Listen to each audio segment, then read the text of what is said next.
Okay, good morning or good afternoon to everybody. This is the hearing on provisional measures in case ICSID ARB 1934. Before we move on, I would like to ask claimants representation to introduce itself, please. Thank you, Mr. President, and our apologies for these technical difficulties. I'm Robert Sills of the Pillsbury firm on behalf of claimants. The other active participant is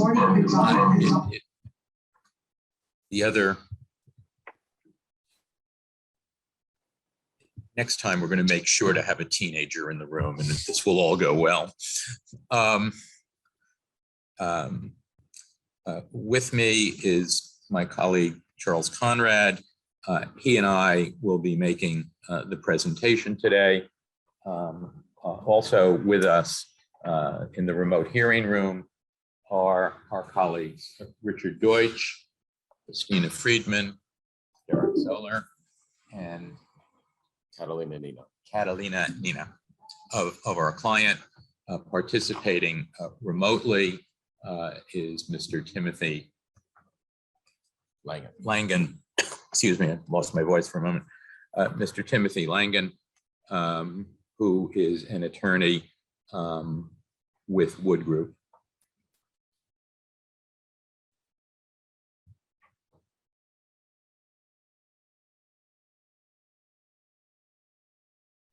Lost the sound. Yep. No, we went on mute. Do you want us to go ahead and proceed with our argument? Or would you like to introduce the other side?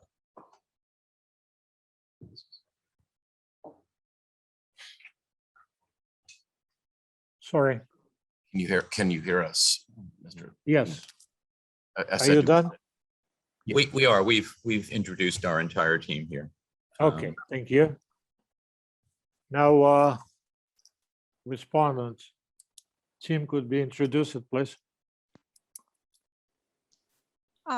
Good morning, members of the tribunal. My name is Claudia Frutos Peterson from Curtis Mallet, Prevost, Colton Mosley, representing the respondent together with the Agencia Nacional de Defensa Jurídica del Estado de Colombia. This morning here with all of you, we have Ana Maria Ordóñez, Elizabeth Prado, Juan Sebastián Rivas, all of them from the Agencia Nacional de Defensa Jurídica del Estado. And from Curtis, I also have my colleagues Elizabeth Botero, Fernando Tupa, Maria Paulina Santa Cruz, y Juan Jorge. Thank you, Mr. President. Thank you very much. Do you have any matters that you'd like to draw the attention of the tribunal? So we can move on. Mr. President, Robert Sills on behalf of the claimants. Of the hour that's been allocated, I would ask the tribunal's leave to reserve 15 minutes for rebuttal, to take 45 minutes for our principal presentation and have that 15 minutes. And of course, we would have no objection if the respondent was likewise, excuse me, likewise to reserve time. Mrs. Frutos Peterson. Thank you, Mr. President. We were not planned to do rebuttals. You know, that was not on the schedule that the tribunal circulated. We will not mind. So I think our presentation is around 45 minutes. So we can reserve the other 15 minutes for rebuttals. We might go slightly, over the 45 minutes, but if that's okay with claimants, then we can proceed under those bases.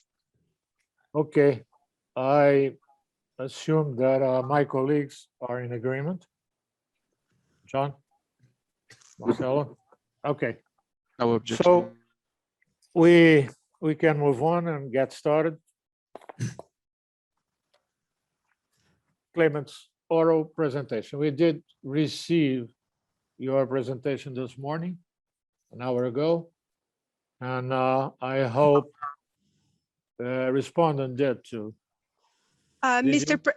I'm sorry to interrupt, Mr. President. We understood the instructions that we will circulate 30 minutes before we present. That's our, we were assuming That's that 30 that's the way. minutes, yes, sure, but since we had this almost 30-minute delay Mhm. in starting, it became 1 hour. That's it. Okay, Okay. thank you, Mr. President. So Clements, the floor is yours. Thank you very much, Mr. President, and again, our apologies for these difficulties. Before I begin, could I invite the tribunal to interrupt our presentation at any point with questions? We'd much prefer to address matters on the tribunal's mind than make a speech. And so we would welcome interruptions and questions and points of clarification. With that, the first question really is what precisely is the situation with regard to Colombia's efforts to locate, seize, and sell assets of the claimants? The first position that was taken, could we have that next slide, please, was set out in Colombia's rejoinder on the application for emergency relief. And we've highlighted the key points in the slide that's now before us. And as you can see, putting to one side the personal attacks on the style with which we made our presentation, Colombia took an essentially unequivocal position in those papers that they were powerless to conduct a worldwide search for assets, seize assets, and sell those assets. And that was a principle, I should say the principle, basis upon which they argued that emergency relief, immediate relief, should not be granted. And the tribunal, of course, denied that application, our application. I would imagine in significant part, based on the representations that were made in that rejoinder as to the extent of Colombia's legal powers and the limitation on those powers.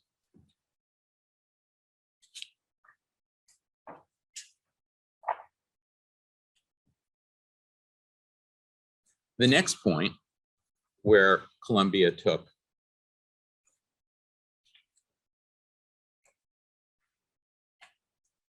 a position, and a radically different position on its powers, came in their answer on the application that brings us here today. And that was a radically different story, having prevailed upon their position that there was no need for emergency relief because we were engaged in what they called an exercise in creative writing by suggesting that Colombia was about to embark on a worldwide campaign to seize assets. Colombia then took the position, now takes the position, that even though the CGR will renew its search for assets, such a search is likely to be unsuccessful. Well, that I think has to do with the efforts that they're making as opposed to the power to take such steps. And they go on to say that even if the CGR manages to attach any of claimants' assets, either in Colombia or abroad, well, again, that goes to the representation they're getting, to the efforts that they are making, and not to the powers that they denied having just a few weeks ago. If we could have the next slide, please. Yes. In what they say is the unlikely event that the CGR is able to identify assets owned by claimants in a foreign jurisdiction, attaching such assets is entirely another matter. It doesn't say they can't do it. Again, they're saying that they will have difficulties in doing that. And I'll note that they don't deny that these would be entirely separate proceedings in other jurisdictions. And that's where the bulk of the claimant's assets are. Now, attached to the witness statement of Mr. Torrente, who in the course of his career was the chief legal officer of the CGR. If we could have that slide. There's a slide presentation made by the CGR in public talking about the success they've had in searching for and seizing assets around the world. The entire presentation is attached to his witness statement, but we highlight here 2 slides. 2 case studies showing success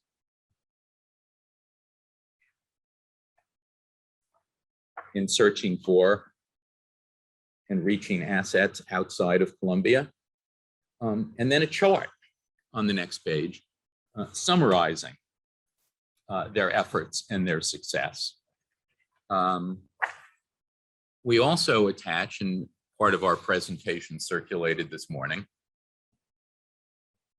is an English language version of an essentially similar presentation given to the United Nations, or an office of the United Nations, by the CGR, showing in graphic form the experiences that Colombia has had in seeking out assets. And for example, on the left, freezing authorization of the stocks mentioned. So we have 3 different versions here. Now, what's at stake, and the value of the claim has, as set out by Colombia, jumped around a bit. The current value is roughly 800 million US, although there are representations in Colombia's papers that the amount approaches $1 billion US. And that $800 million is derived by taking the award in Colombian pesos and converting them at the current rate of exchange into US dollars. Whether it's the number in the CGR award, or whether it's the number in Colombia's papers, the amount of money involved is enormous. I would venture to say it's the largest award ever rendered by the CGR by a very substantial margin. And so Colombia has obvious incentives to go around the world looking for assets, seize those assets and convert them into cash.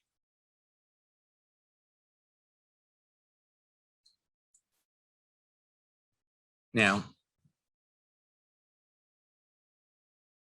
Colombia's answer, in sharp contradiction to the papers that they submitted on the emergency application, and the slide is before us now, admits that they're attempting to collect assets. They say that the proceedings are underway. They say that they will renew their search for assets during the forced collection proceeding. And they describe how they would go about engaging counsel in other countries and commencing proceedings before the judicial or quasi-judicial agencies of those countries in order to seize assets.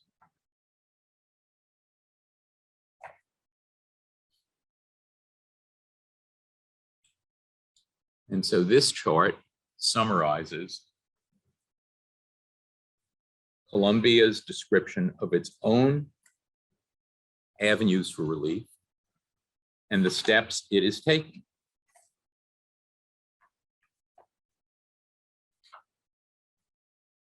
So the need for relief here is very clear. If Colombia is allowed to go around the world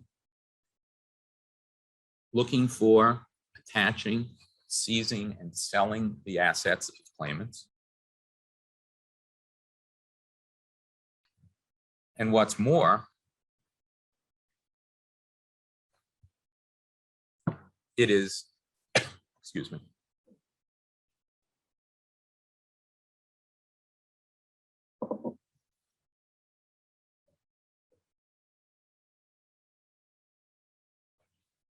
let me restart that. I apologize.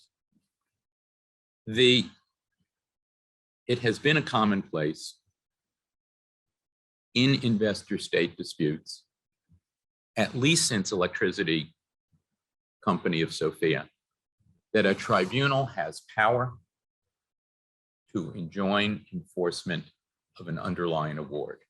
That case, of course, was decided in 1939. In our papers, we cite a host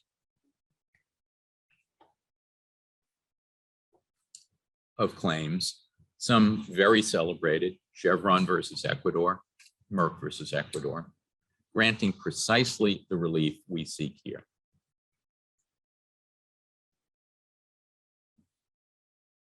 So what are the standards for seeking and obtaining such relief?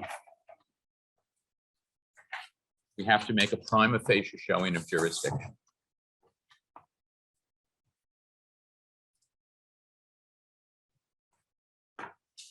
We have pleaded our claim. We've clearly established in our pleading that we are an investor with an investment, that our rights to fair and equitable treatment, to due process, to national treatment have been violated. Now, Colombia claims at the same time that they say the merit should not be gone into, they can somehow show that those are not true. But the convention, of course, is to accept those well-pleaded allegations. And here they're more than well-pleaded. They're backed by substantial evidence. Colombia will have its opportunity on their application for a preliminary decision on preliminary questions. And once, as we expect it will be, that's denied at the hearing on the merits. But that's a question for another day.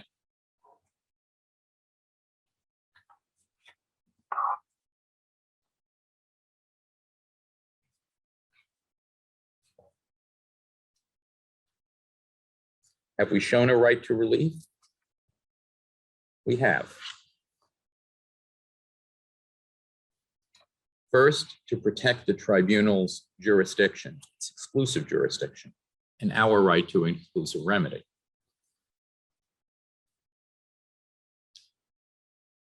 The proceedings that Colombia is threatening to bring around the world, those parallel proceedings before the courts of other countries, will cover much of the same ground that this arbitration covers. And so we rely on cases such as Tokelos, Burlington Resources versus Ecuador, Plama versus Bulgaria, all of which have established that provisional measures are appropriate to preserve the exclusivity of ICSID arbitration to the exclusion of local administrative or judicial remedies as prescribed in Article 26. Similarly, in the CSOB case, cited in our papers, the tribunal ordered the Slovak Republic to suspend pending bankruptcy proceedings because those proceedings might include determinations relating to claims under a contract between CSOB and the Slovak Republic, and thus might deal with matters under consideration by the tribunal in the instant arbitration. And since we haven't yet seen those proceedings brought by Colombia that they threatened to bring, we don't know precisely what the contours of those would be, but they would surely include matters that are squarely before this tribunal. Now,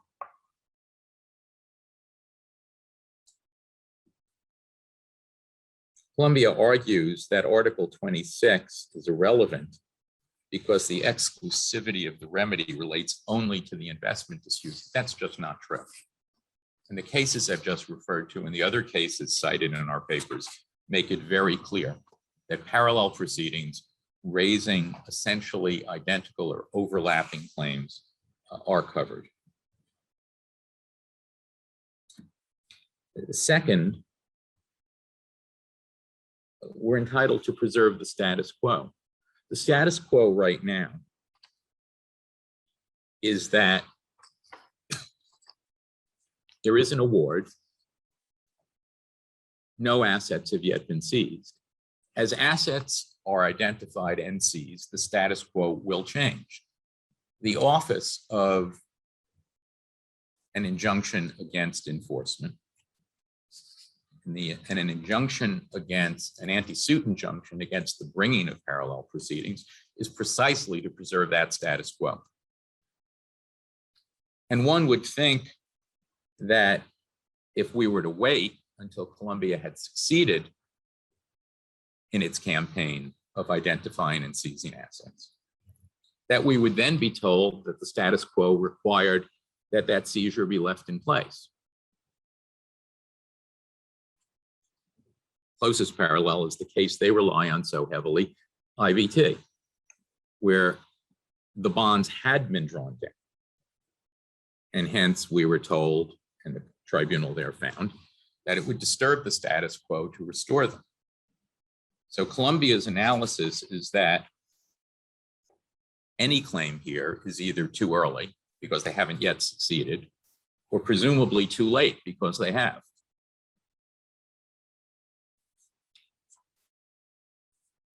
Now,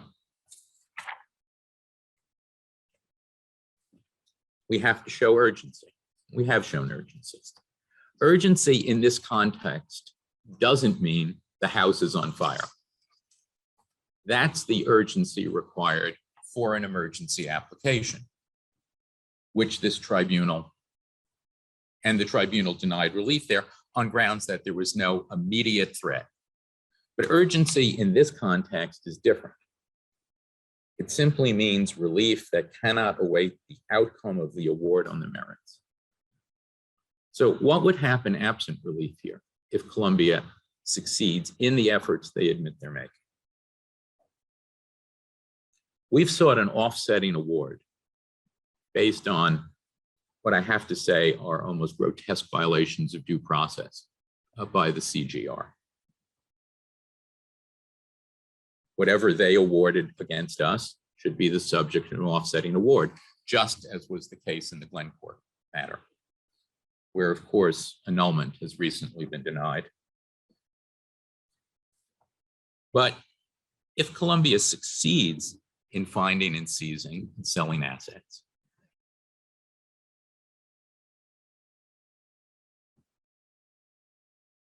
that can't be repaired at that point. So what would happen is that the dispute would vastly expand.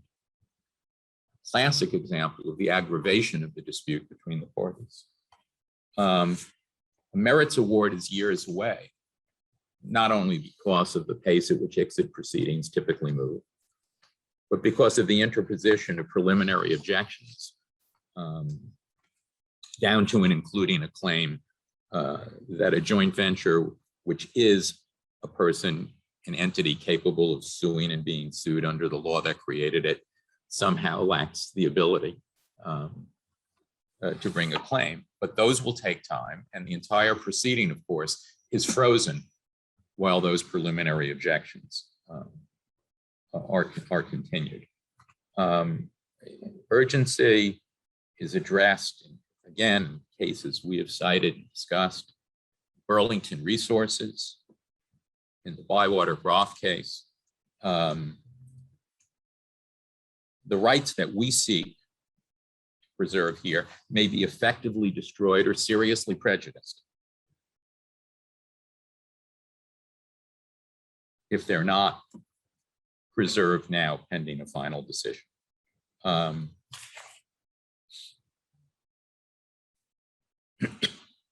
So we've met the test of necessity. We've met the test of urgency. And finally, and I will turn to their principal treaty-based argument in a moment. The requested measures are proportional. The measures we request, if Colombia were to prevail, if we were not to succeed on the merits, the claimants will be there, and Colombia can proceed at that point to attempt to collect the award. The harm to Colombia is a matter of waiting, assuming for the moment that their claim has merit, their position has merit, and they can be made whole with interest. The disproportionate risk is that absent this relief,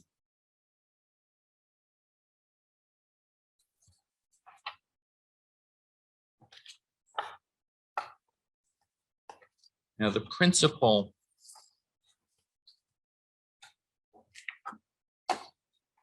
argument that Colombia makes under the treaty is a claim that section 10.20.8 somehow bars the relief that's sought here. And they rely on the second sentence of that provision. Could we have the language up? For the convenience of the tribunal, we put the relevant language on this slide. And so their defense turns almost entirely, putting to one side their denial that the ordinary standards have been met, on the meaning of the phrase application of a measure alleged to constitute a breach, referred to in Article 10.16. Section what? Say that again, please. I'm sorry. Section number? 10.16.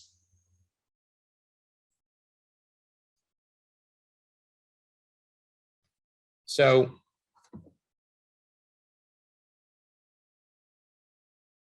the enforcement measures that Colombia proposes to take, threatens to take, and according to their most recent submission is in the process of taking, are not applications of a measure alleged to constitute a breach.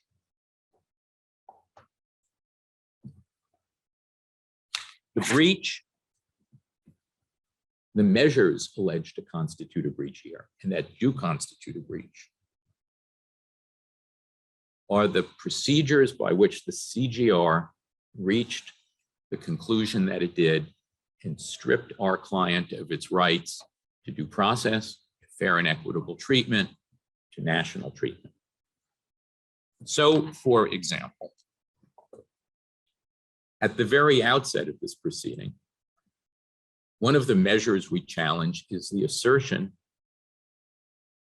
that the claimants were fiscal managers, which under the organic law of the CGR, Law 610, requires that they have the ability to authorize or prevent the expenditure of public funds. And the record is absolutely clear that the claimants did not have such power and were not within the jurisdiction of the CGR, and that they had a reasonable expectation that they would not be hauled before the CGR, let alone subjected to a joint and several award of hundreds of millions of dollars on a theory that there was some sort of promise that this project would be brought in at an estimate provided by another of the respondents. But putting those merits to one side, if we had appeared before the tribunal at that point and had asked, in effect, for an order directing Colombia to dismiss the case because our clients were not fiscal managers, that would come within the terms of 10.20.8. Let me go to the end of the proceeding. After the CGR rendered its initial decision of some 6,000 pages. An internal review, an internal appeal actually, was provided for in CGR, in the CGR rules. And we availed ourselves of that opportunity. But the CGR allowed all of 5 days, later extended to 12 days because they neglected to serve the entire award on our clients and on the other respondents. It's an insult to due process to suggest that a party should have 5 days to review a 6,000-page award, marshal its proof, put in its papers, and present that appeal. And we requested an extension of time from the CGR and were summarily turned down. If we had come to the tribunal at that point and asked for interim relief, directing the CGR to afford a minimally reasonable time to present such an appeal in the interest of due process. Again, we do not dispute that that would have constituted an injunction against the application of a measure alleged to constitute a breach. But this is not that. The CGR case is over, and Colombia is now embarked on a new campaign to locate assets, seize those assets, and convert those assets. And that is not the measure alleged to constitute a breach. Colombia, in effect, is arguing that application of a measure alleged to constitute a breach is something like arising out of or relating to a breach. There's no limiting principle, there's nothing in the text, and there's nothing in the ordinary English meaning of the word application that would call for such a conclusion. What's more, Colombia's own submission here makes it clear that the enforcement efforts that they're now undertaking do not constitute the same proceeding. This is a slide, a graph presented by Colombia in its papers describing the enforcement efforts that they are undertaking or will undertake. And the dotted line that goes across the center was put there by Colombia with an arrow on top of the line pointing upwards saying fiscal liability proceeding, which is now concluded, and an arrow pointing downwards under the line that they put on that chart that they presented to this tribunal saying forced collection proceeding.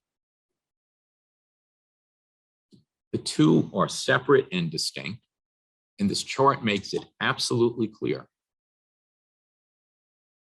that in both a figure of speech and the chart we have before us, a line is drawn under the final ruling of the CGR. And we're now embarked, Colombia is now embarked on a new and different phase of its, under which they seek to seize assets. First in the forced collection proceeding that they describe, and obviously any efforts to identify assets, excuse me, identify assets and seize them in other jurisdictions would obviously come below that line. And I don't think there can be any serious argument that an anti-suit injunction against proceedings in other countries that would involve precisely the same issues of which this tribunal has exclusive jurisdiction are precluded, or I should say, simply do not fall within the scope of 10.20.8. There is no bar. Now, this is not the only point in the treaty at which the phrase measure alleged to constitute a breach occurs. It also occurs in section 10.18. Have that up, please. And the text of that section is before us now. Now, there are two critical points to see here. The first is that the language here used is broader. This is the fork in the road provision. And by initiating arbitration, the claimants waive their right to initiate or continue before any administrative tribunal or court under the law of any party or other dispute settlement procedures and arbitration, any proceeding with respect to any measure alleged to constitute a breach. With respect to is broader than application of. Although the two concepts are conflated in Colombia's analysis. And an ordinary canon of construction is that when the drafters of the treaty use different language, they mean different things.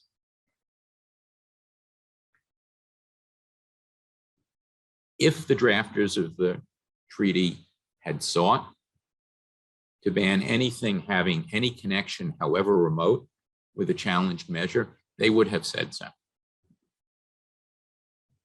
But in addition, if you go back to Colombia's papers,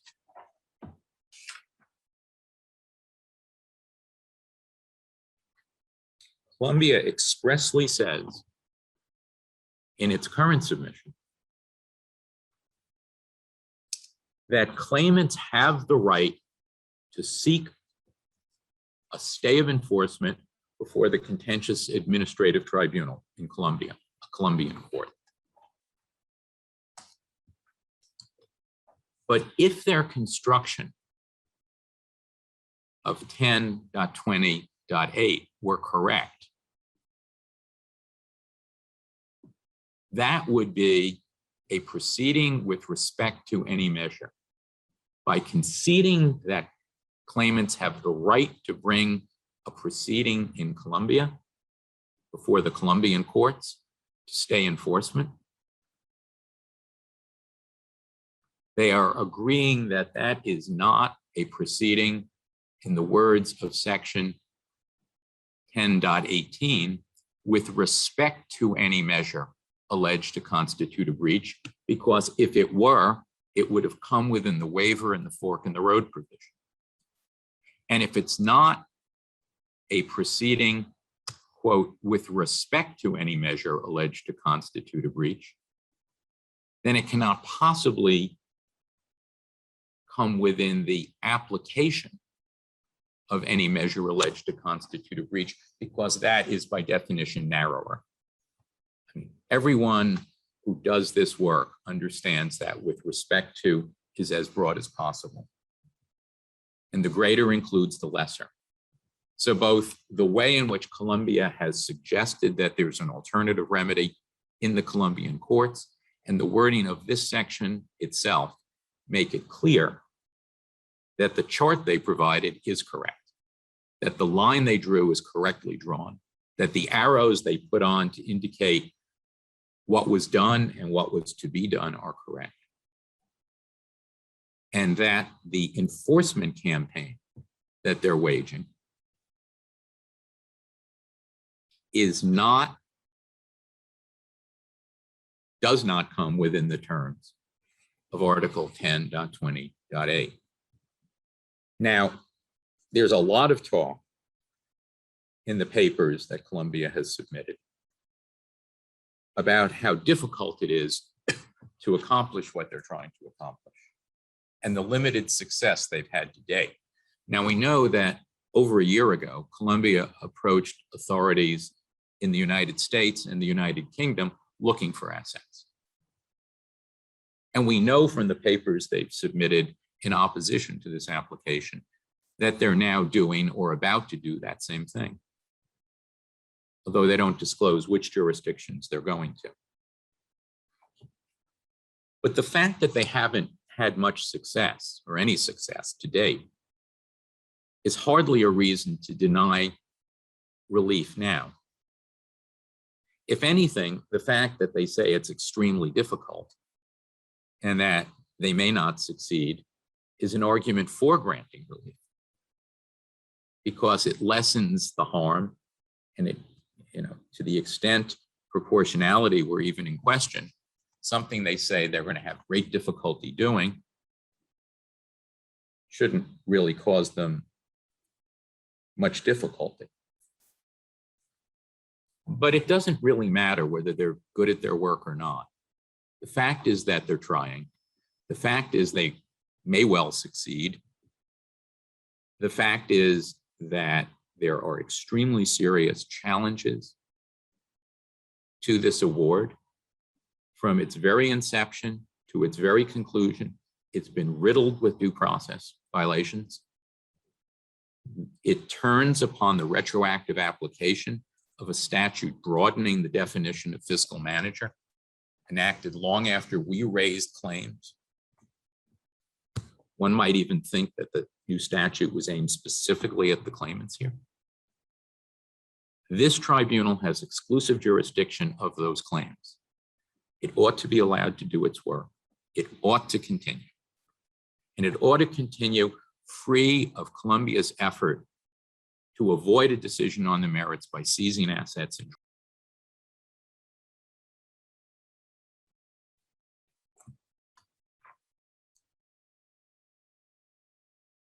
Mr. President, unless the tribunal has any questions at this point, that concludes our opening statement, and with the tribunal's indulgence, we'll reserve the balance of our time for rebuttal.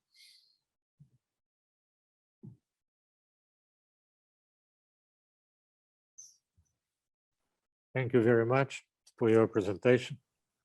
Let me ask my colleagues, although we have time allocated for questions at the end of the hearing, would you by any chance be willing to ask any questions now? John? Nothing from me at this point, Mr. President. Thank you.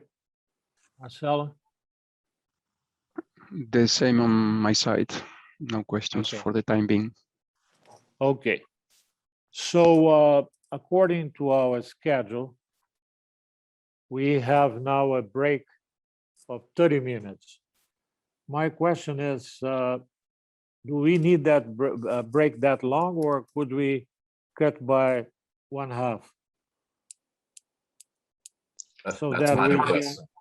That 15 minutes is fine with us, Mr. President. It is fine with us, but the half hour was really for the benefit. Well, it benefits both parties, but it's principally for the benefit, I would think, of Colombia, and I would leave it to them whether to ask Yeah. for the whole half hour or not. Absolutely. That's why I'm turning to Mrs. Frutus Peterson. Mr. President, 15 minutes will be okay as a break. I didn't want it to interrupt. This is on a different topic. I didn't want it to interrupt counsel when he was making his presentation, but Okay. I couldn't identify the sources for the slide that they share with us. I think it's a slide 10 of the presentation. I couldn't identify if that information was on the record already.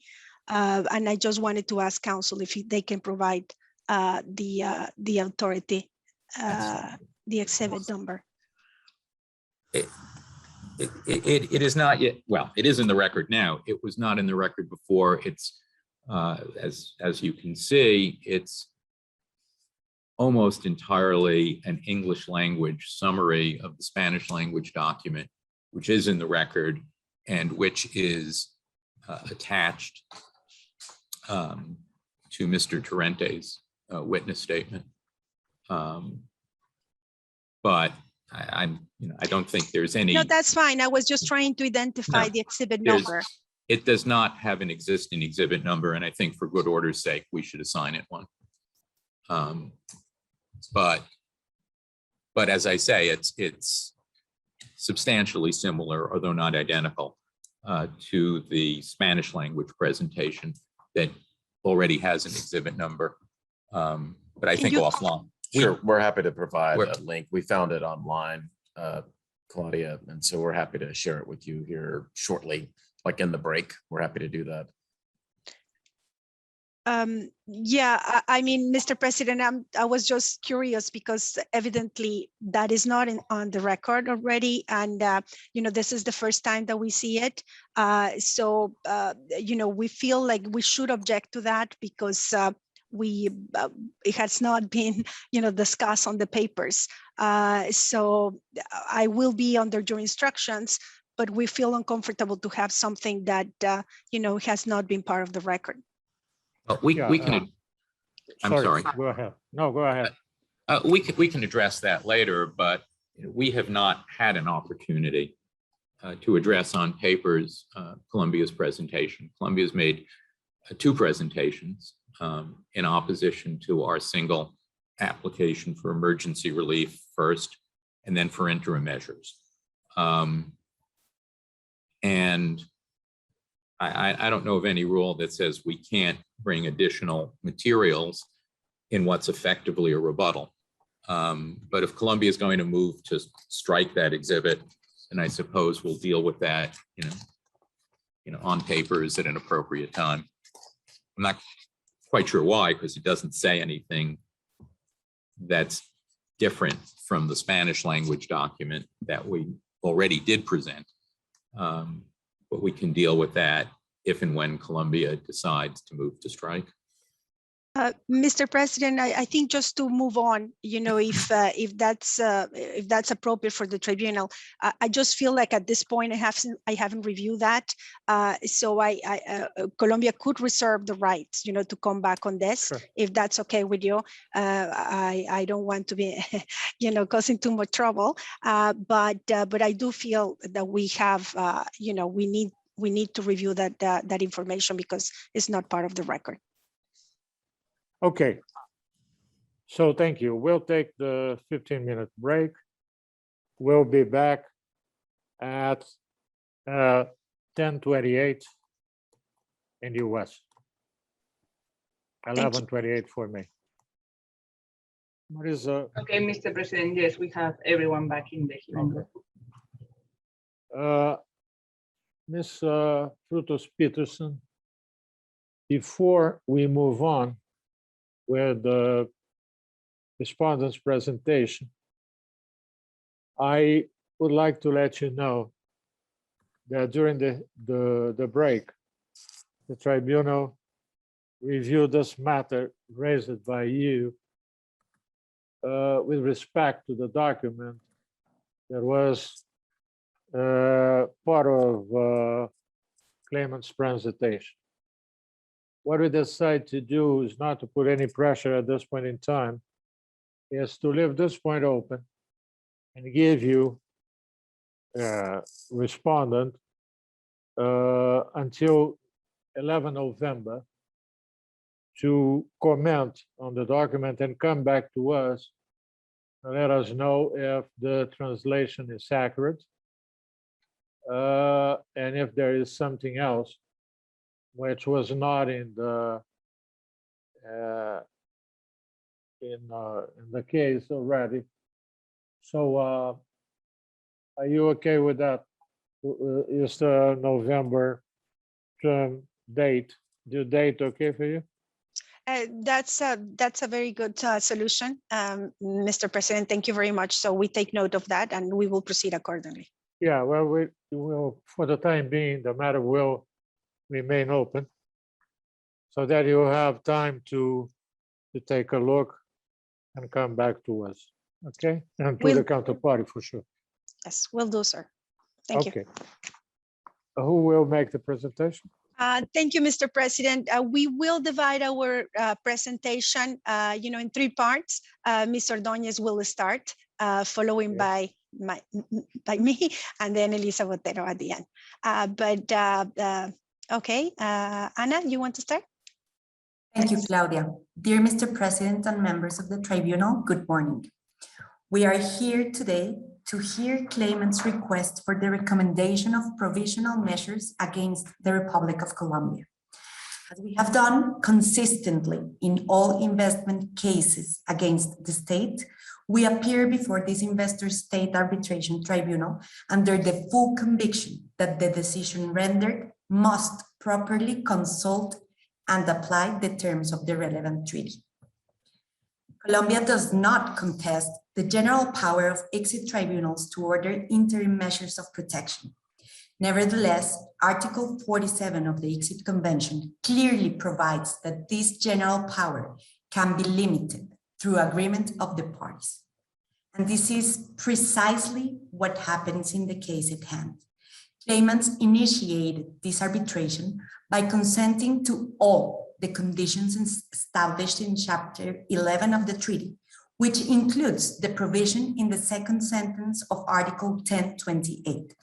This provision clearly provides that a tribunal may not order attachment or enjoin the application of a measure alleged to constitute a breach referred to in Article 1016. Claimants are seeking an order preventing Colombia from taking steps to enforce the disputed ruling with fiscal liability of the CGR until this arbitration has concluded.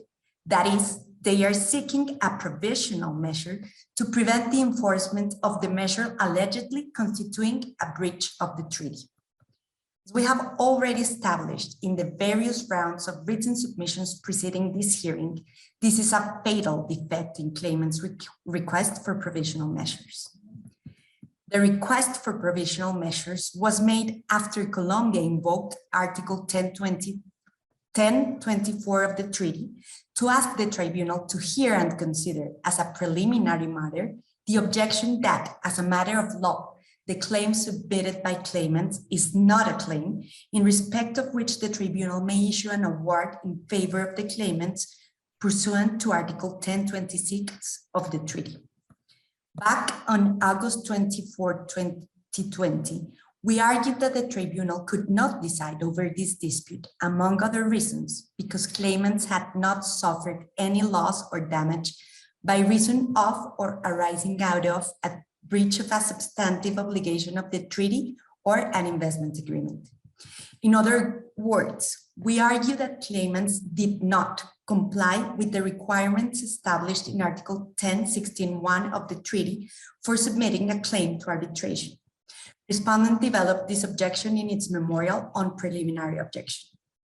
Before the time scheduled for the submission of their counter memorial on preliminary objections, claimants filed a request for provisional measures, including a clear admission that they had not yet suffered any loss or damage, and accordingly, that they had made recourse to arbitration without meeting the necessary conditions of consent to this form of dispute settlement. As both parties have recognized, it is well established that a tribunal may grant provisional measures when there is a prima facie basis for jurisdiction. In this case, claimants have also failed to meet such prima facie basis. The lack of prima facie jurisdiction and the clear language of the second sentence of Article 1028 of the treaty, among other reasons, leads to the conclusion that this tribunal is not authorized to order the provisional measures requested by the claimants. In light of the above, we respectfully ask the tribunal to dismiss claimants' request and, given the frivolous nature of claimants' provisional measures application, we also respectfully request that the tribunal order claimants to pay all costs and expenses related to it, including respondents' attorney's fees. I now give the floor to Ms. Claudia Frutos Peterson from Curtis, who will lead respondents to our presentation on claimants' application of provisional measures. Thank you. Thank you, Anna. Well, again, good morning and good afternoon to the members of the tribunal and to everyone else present at the hearing. In their submissions on provisional measures, claimants have made every attempt to distract the tribunal from the single issue it must examine in deciding claimants' application: whether the request for provisional measures falls within the scope of the second sentence of Article 1028 of the treaty, which explicitly bars this tribunal from granting any interim relief that enjoins the application of a measure alleged to constitute a breach of the treaty. Claimants try to avoid that express provision by focusing on Article 47 of the ICSID Convention and on the first sentence of Article 1028 of the treaty, both of which, in general terms, grant tribunals authority to order provisional measures to preserve the rights of a disputing party. As respondent has repeatedly made clear, that authority is not called into question here. As a general matter, Colombia acknowledges that this tribunal has the power to order interim relief. Colombia also acknowledges that interim measures may be appropriate to preserve parties' procedural rights to ensure that the tribunal's jurisdiction is made fully effective. But if that is the case, what is then the issue here? The issue is whether claimant's provisional measures request falls within the scope of the provision set forth in the second sentence of Article 1028 of the treaty. Why? Because if it does, regardless of any general authority, the tribunal is expressly forbidden from granting it. Correctly framing the discussion immediately reveals that claimants' arguments and the authorities they cite in support of the provisional measures applications are wholly irrelevant. Claimants cite to a number of cases that supposedly stand for the proposition that Article 47 of the ICSID Convention grants ICSID tribunals broad authority to recommend interim measures. While the cases that interpret and implement Article 47 can be instructional in confirming an ICSID tribunal's general authority to order provisional measures, they have no bearing in determining the scope of Article 1028 of the treaty. Claimants also cite to several cases where investor state tribunals granted interim relief, including cases where tribunals issued anti-suit injunctions, asking this tribunal to grant the same relief here. Those cases are completely inapplicable because none of those tribunals was dealing with a provision like Article 1028 of the treaty, which bars tribunals from issuing certain types of provisional measures. In addition, some of the decisions on provisional measures cited by the claimants were rendered under the UNCITRAL arbitration rules, not the ICSID Convention, which only highlights their irrelevance to this case. There are, however, 3 cases directly on point where tribunals constituted under treaties with provisions identical to Article 1028 rejected interim measures applications based on the provisions in the second sentence of that article.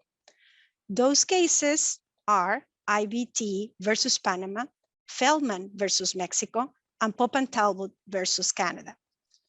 But let us leave those cases aside for a moment to focus on Article 1028 of the treaty.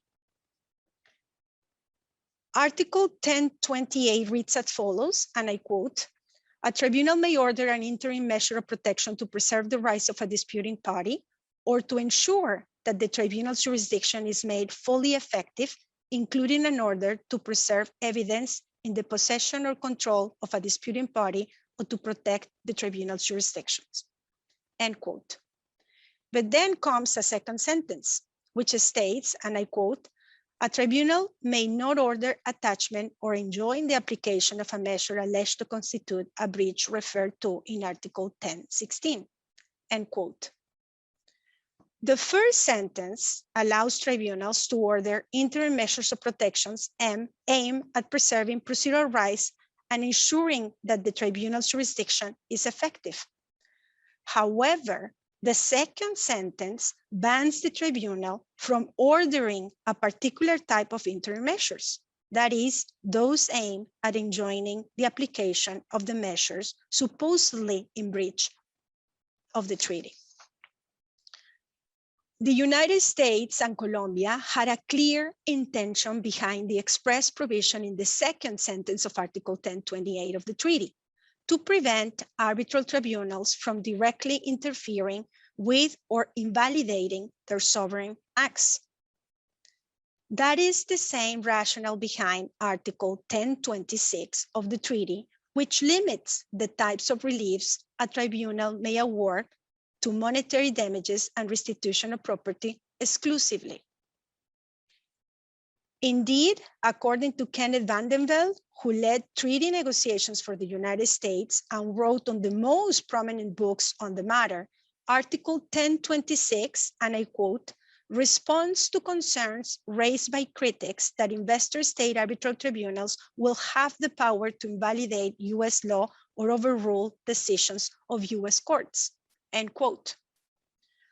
Article 1028 and Article 1026, which come directly from the US model BIT and are included in identical terms in other treaties executed by the United States, including NAFTA and the Panama-US Trade Promotion Agreement, short-circuit any attempt by investors to use the arbitral process as a means to freeze the state's regulatory and sanctioning processes, or as a shield from the consequences of a state's measures that will otherwise be applicable. Commenting on the text of NAFTA, McInerney and Andrea Bortland stated in no uncertain terms that, and I quote, a tribunal cannot order a party to amend or withdraw the challenge measure on either an interim or final basis, end quote. In practical terms, this means the treaty allows the United States and Colombia to implement and maintain a challenge measure even if a tribunal ultimately determines that such measure constitute a breach of the substantive rights set forth in Chapter 10. In the words of Professor Gabriel Kaufman-Kohler and her co-authors, and I quote, NAFTA Article 1134 provides for interim relief to preserve the rights of a disputing party. However, in contrast to the ICSID system, it makes it clear that the rights in dispute cannot be the subject matter of the provisional measures. The reason for this appears to be that Article 1134 and 1135 permit the state to implement and maintain a measure even if it breaches substantive rights contained in Chapter 11A, end quote. Let's turn now to the provision in Article 1028 and how it applies to the facts of this case. Article 1028 grants this tribunal authority to order provisional measure so long as those measures do not impede or suspend the application of the measure at issue in the arbitration. According to IBT tribunal, that determination is fact specific. The tribunal must look into, and I quote, the interim relief requested, the measure alleged to constitute a breach, and how close or remote is the causal link between the measure alleged to constitute a breach and the act sought to be enjoined, end quote. The first step in the analysis asks that we look into the interim relief sought. Claimants his request an order for provisional measures enjoining Colombia from enforcing what claimants refer to as the CGR decision, and respondents refer to as the ruling with fiscal liability, until the tribunal renders a final award on the merits. Plainly, claimants seek to stop the enforcement of the ruling with fiscal liability. The next question the tribunal must answer is what is the measure that claimants allege constitute a breach of the treaty? The answer, members of the tribunal, is very simple. Claimants allege that Colombia violated the treaty by initiating fiscal liability proceedings against Foster Wheeler and Process Consultants, conducting such proceedings in a way that it did, and imposing joint and several liability upon them. On your screen, you will see a summary in claimant's own words of respondents' supposed breaches of the treaty. All those supposed breaches occur within the context of the fiscal liability proceeding and allegedly crystallized in the ruling with fiscal liability, which found 12 natural and 4 judicial persons, including Foster Wheeler and Process Consultant, jointly and severally liable in the amount of $997 million. Thus, according to claimants, the measure at issue in this arbitration is the fiscal liability proceedings. Finally, the tribunal must examine how close or remote is the causal link between the measure alleged to constitute a breach of the treaty and the act thought to be enjoined by the provisional measures. In other words, would the provisional measure requested enjoin the application of the measure alleged to constitute a breach of the treaty? The answer in this case is a resounding yes. Because the purpose of the fiscal liability proceeding is to determine whether public servants and private parties have caused a damage to the state through the mismanagement of public resources and to seek compensation from those responsible, applying or implementing the fiscal liability proceedings means seeking satisfaction from the fiscally liable parties, including Foster Wheeler and Process Consultants, of the amount set forth in the ruling with fiscal liability.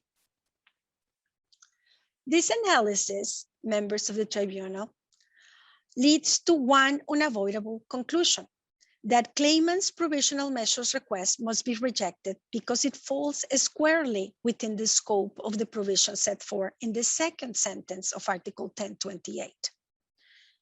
Claimants themselves acknowledge this throughout their submissions on provisional measures.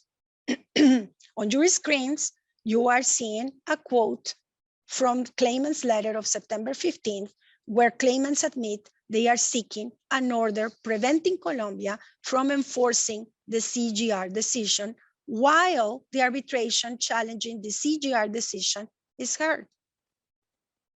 In the reply on the emergency application, claimants again submitted that they are seeking to enjoin the enforcement of the CGR decision, that is the ruling with fiscal liability, because, and I quote, a worldwide campaign of litigation by claimants while the CGR decision is being challenged in this arbitration will aggravate the dispute.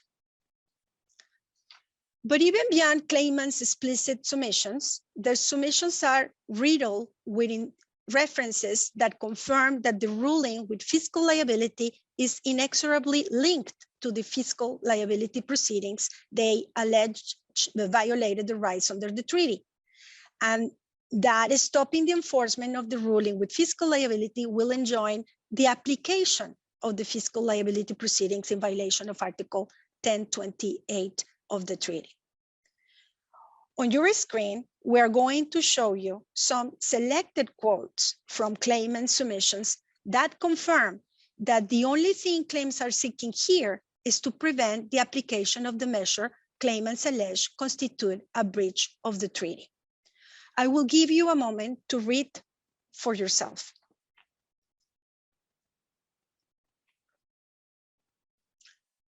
In an attempt to confuse the issue, claimants essentially argue that the interim relief they are requesting is not prohibited because the interim measures sought are aimed at enjoining the enforcement of the collection proceedings, which is a separate measure to the fiscal liability proceeding and the ruling, and claimants have not claimed that the collection proceedings has breached the treaty. Claimants are mistaken. The collection proceeding is not a separate and distinct form from the fiscal liability proceeding and the ruling that resulted from it. Quite the contrary, enforcing the ruling with fiscal liability is the reason why there will be a collection proceeding in the first place. Without a ruling with fiscal liability, there will be no amount to collect and nobody responsible for paying it. We just heard claimants talking about this collection process this morning and making some reference to it to try to present it as a different stage. We will hear later how that is not a different process.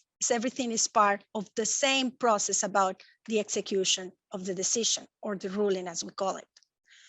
Granting claimants provisional measure application will run afoul the provision in Article 1028 of the treaty, because enjoining enforcement of the ruling with fiscal liability will prevent Colombia from achieving the purpose of the fiscal liability proceeding, the measure supposedly constituted a breach of the treaty. Put differently, if the tribunal halts enforcement of the ruling with fiscal liability, it will deprive the fiscal liability proceedings of any effect, because the only way to apply the fiscal liability proceeding once it has resulted in a ruling is to collect the amount set forth therein.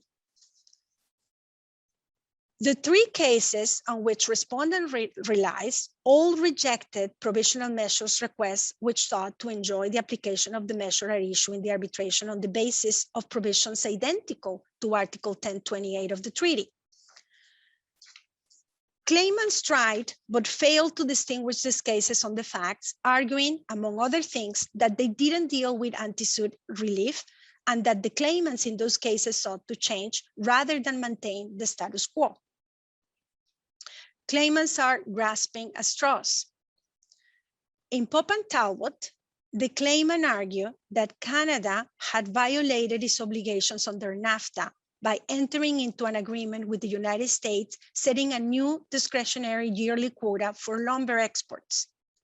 The claimant sought provisional measures enjoining Canada from decreasing its own annual softwood lumber allocation in accordance with the United States-Canada Soft Lumber Agreement.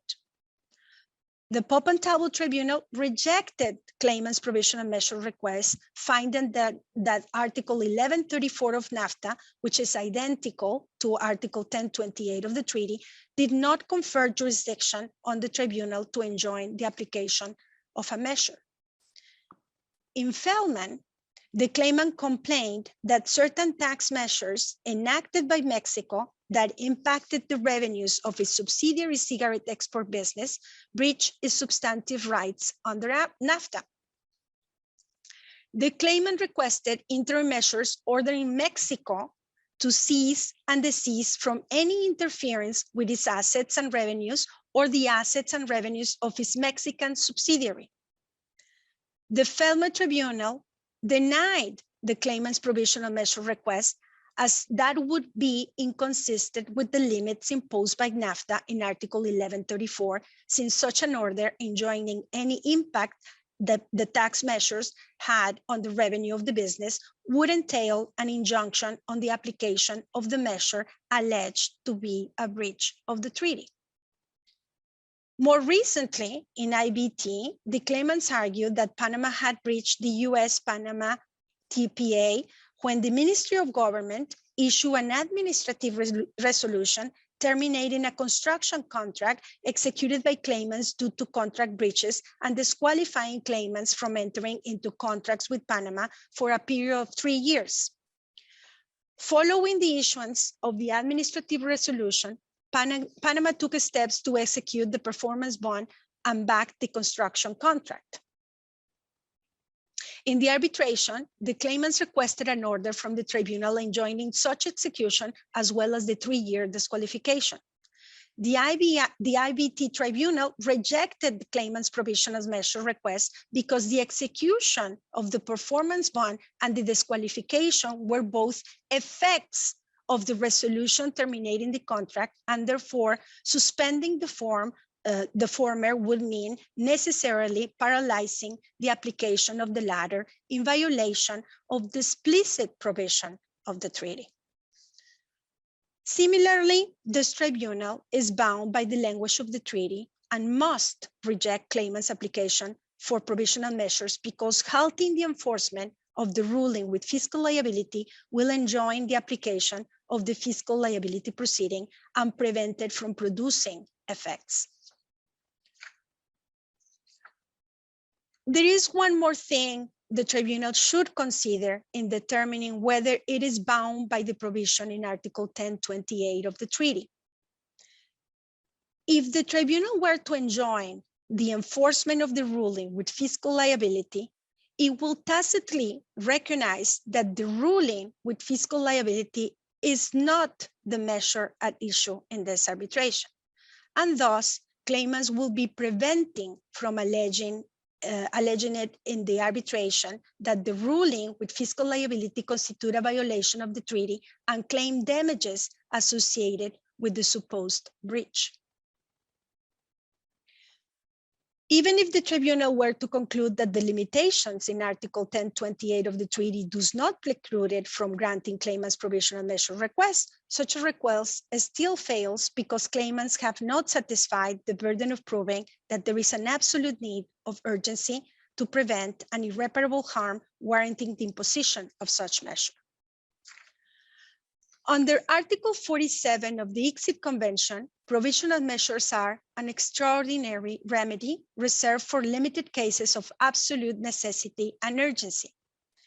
ICSID tribunals are called to exercise self-restraint in recommending them. In their submissions, claimants place particular emphasis on the rights the provisional measures they request are aimed at protecting. According to claimants, interim relief is warranted here both to protect the tribunal's exclusive jurisdiction under Article 26 of the ICSID Convention, as well as the right to the preservation of the status quo and non-aggravation of the dispute. Let's focus first on claimants' arguments based on Article 26 of the ICSID Convention, which they believe might save their application for provisional measures. According to claimants, the enforcement of the ruling with fiscal liability threatens this tribunal jurisdiction and thus must be enjoined. Claimants' argument is a red herring. Article 26 of the ICSID Convention is completely irrelevant to the issue at hand. The fiscal liability proceeding in Colombia, which was initiated before this arbitration started and was actually the reason prompting claimants' claim, does not involve the settlement of an investment dispute. It is seek to establish fiscal liability under Colombian law and to compensate the state for any resulting damages suffered. Article 26 of the ICSID Convention only protects the exclusive jurisdiction of an ICSID tribunal to settle investment disputes. The fiscal liability proceeding is not an investment dispute settlement proceeding. Claimants' interest in preserving the status quo is not genuine, as the provisional measures they result actually seek to alter it. As of now, claimants have been found to be fiscally liable pursuant to Colombian law. According to such law, the next phase in the fiscal liability proceedings is the collection of the amount established in the ruling with fiscal liability. To halt the CGR's enforcement effort, which is what claimants are requesting here, will change the ordinary course of the fiscal liability proceeding and alter the status quo. That being said, the discussion about whether the provisional measures applications seek to maintain or alter the status quo is moot because in either case, the requirements for ordering interim relief are not met in this case. I will now give the floor to my colleague Elisa Botero, who will address the tribunal on the requirements that claimants need to show in order to obtain the provisional measures that they are seeking. Thank you, Claudia. Both parties largely agree that to obtain the interim injunctive relief claimants seek, they must satisfy 5 cumulative requirements. Claimants must first show that the provisional measures requested are necessary and urgent to prevent an irreparable harm. Claimants must also make a showing that the tribunal has prima facie jurisdiction over the dispute and that there is prima facie case on the merits. Claimants must demonstrate that granting the provisional measures outweighs the prejudice that such measures would inflict upon respondent or third parties. And finally, claimants must prove that granting the provisional measures would not cause the tribunal to prejudge the merits of the disputes. None of these 5 requirements are met in this case. First, Claimants will not suffer an irreparable harm if the injunctive relief they request is not granted, and thus there is no absolute urgency or necessity in their provisional measures application. Claimants argue that the provisional measures they request are necessary because if Colombia pursues enforcement of the ruling with fiscal liability and embarks on a worldwide litigation campaign against Foster Wheeler and Process Consultants, they also claim interim measures are urgent because proceedings to enforce the ruling with fiscal liability have already begun. However, as Respondent has repeatedly shown in its submissions, the CGR's collection efforts pose no real threat to claimants' assets. The tribunal already reached this conclusion in its decision on the emergency application, finding that, and I quote, claimants had failed to make a showing of the heightened level of urgency required to grant the emergency temporary relief that they had requested, and in particular, claimants had not provided evidence that any of their assets are currently under threat of harm, end quote. The tribunal should reach the same conclusion here. The CGR has so far been unsuccessful in locating assets of claimants in Colombia that can be attached and sold off in satisfaction of the amount of the ruling with fiscal liability. In his statement, Mr. Thomas Grell, the president of Foster Wheeler, because no assets have been found, the CGR has not decreed any precautionary measures against claimants, despite having authority to do so. And even though, as part of the collection proceeding, the CGR will renew its search for assets domestically, unless claimants have acquired new assets, such search efforts will likely prove unsuccessful. The situation with respect to claimants' assets abroad is no different.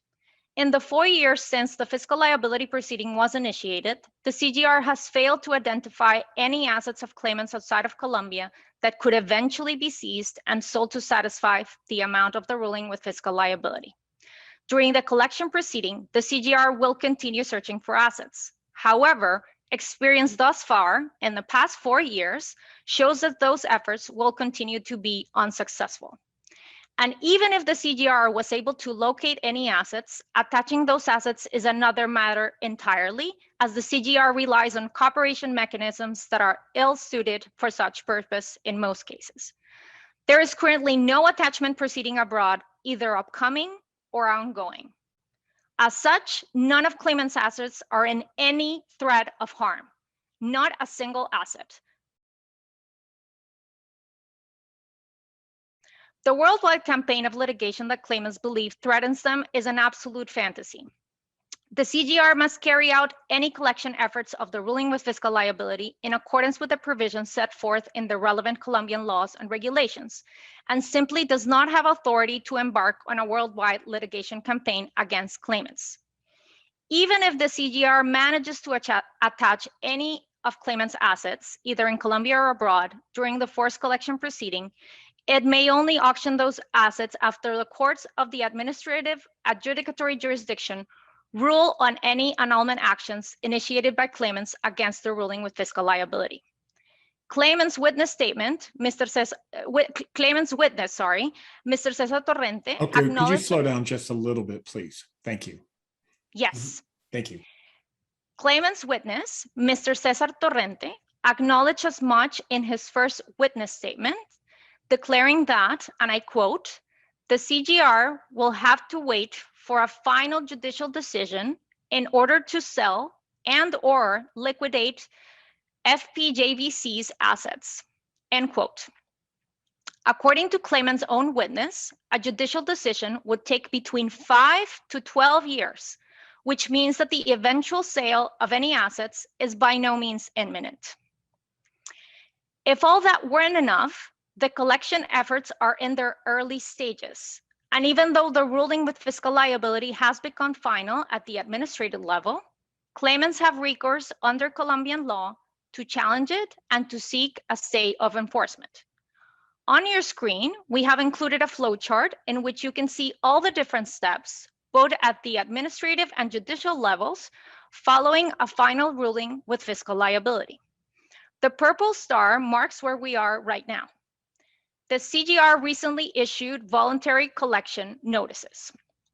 The forced collection proceeding will only start after the completion of the voluntary collection stage, which may last up to 3 months. As you can see, the forced collection proceeding has many steps, including several opportunities for a debtor to resist enforcement. In this morning's presentation, claimants included a screenshot of a diagram that was included in Respondents' Memorial on Preliminary Objections. Claimants focused on a dotted line in that graphic to argue that the collection proceeding is a separate proceeding from the fiscal liability proceeding. As we already mentioned, the collection proceeding is merely a stage, or as Mr. Sills called it this morning, a phase of the fiscal liability proceeding. Respondent explained this very clearly in paragraph 89 of its memorial on preliminary objections, which I would like to quote for you. And here I'm quoting, broadly speaking, the fiscal liability proceeding consists of 5 stages. A, the preliminary investigation. B, the initiation stage. C, the indictment stage. D, the ruling and administrative remedy stage. And with respect to rulings with fiscal liability, E, the judicial control stage and the forced collection stage, end quote. Let's not get caught up in semantics. The reason why we call it forced collection proceeding is because the name of the phase in Spanish is procedimiento de cobro coactivo. Back to the slide on your screen, I want to point you to the green box on the right-hand side, which represents the judicial control of the ruling with fiscal liability, which will proceed in parallel before the courts of the administrative adjudicatory jurisdiction. Only after the courts of the administrative adjudicatory jurisdiction have finally ruled on any annulment actions against the ruling of or the resolution ordering the auction and sale, will the CGR proceed to sell any assets that have been attached.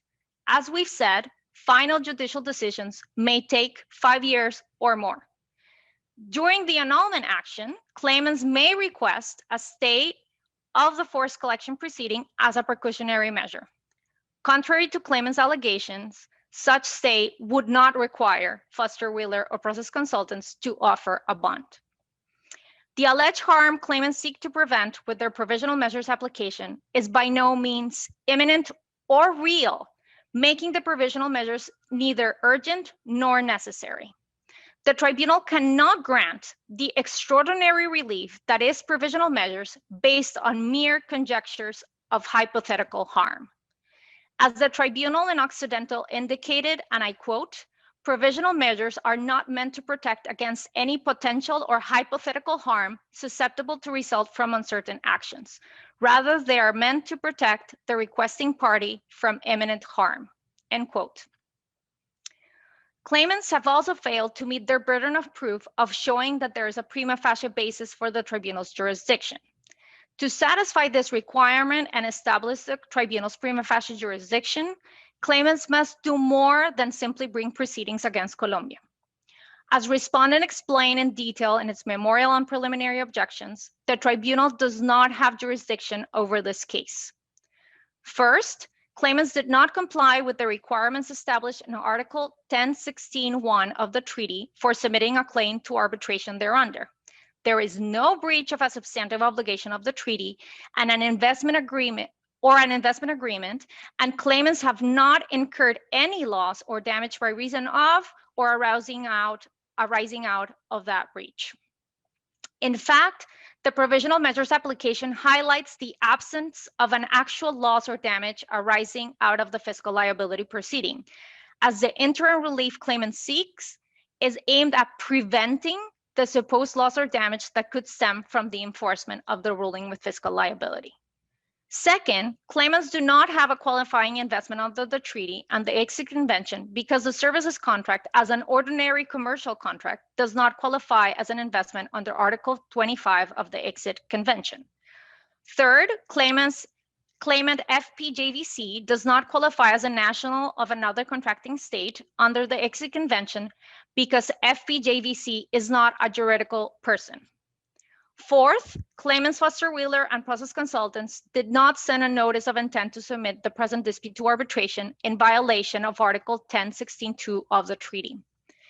Fifth, claimants did not formally or materially comply with the waiver requirement to submit a claim to arbitration under the treaty. Claimants have also not made a showing of a prima facie case on the merits, which is a requirement to obtain interim relief. In its October 28th submission, Colombia analyzed each of claimants' claims. To summarize, claimant's FET claim is baseless because 1, the treaty's FET standard only protects investments and not investors, and all of claimant's claims are based on alleged acts, omissions, and conduct by Colombia that would have affected only investors. 2, under the treaty, the FET standard is limited to the minimum standard of treatment under customary international law, and none of claimant's allegations is capable of violating the minimum standard of treatment. And 3, there cannot be a denial of justice because Colombian courts haven't had yet the opportunity to review the ruling with fiscal liability. Claimants have also not made a prima facie case of expropriation because the 2 contractual rights that they were supposedly deprived of are not capable of being economically exploited independently and separately from the rest of the services contract, and thus cannot be expropriated. Claimants claim that respondent violated the national treatment obligation is also bound to fail because the indictment order, as well as the ruling with fiscal liability that was issued after this arbitration was initiated, involve both nationals and foreigners, and the challenge measure on its face does not appear to favor nationals over non-nationals. Claimants have not made a prima facie case of violation of the most favored nation clause. The MFN obligation is a standard of treatment, and claimants that fail to show prima facie an actual factual scenario in which third country investors were accorded more favorable treatment in like circumstances than US investors like claimants. Even arguendo, if the MFN provision of the treaty would allow the importation of more favorable provisions from other treaties, claimants' attempt to import an umbrella clause from the Colombia-Switzerland BIT would still fail. The Colombia-Switzerland BIT does have an umbrella clause, but expressly indicates that the contracting parties do not consent to arbitrate disputes under that umbrella clause. Therefore, importing the umbrella clause as claimants' requests would put them in a better position than Swiss investors, distorting the purpose of the most favored nation obligation.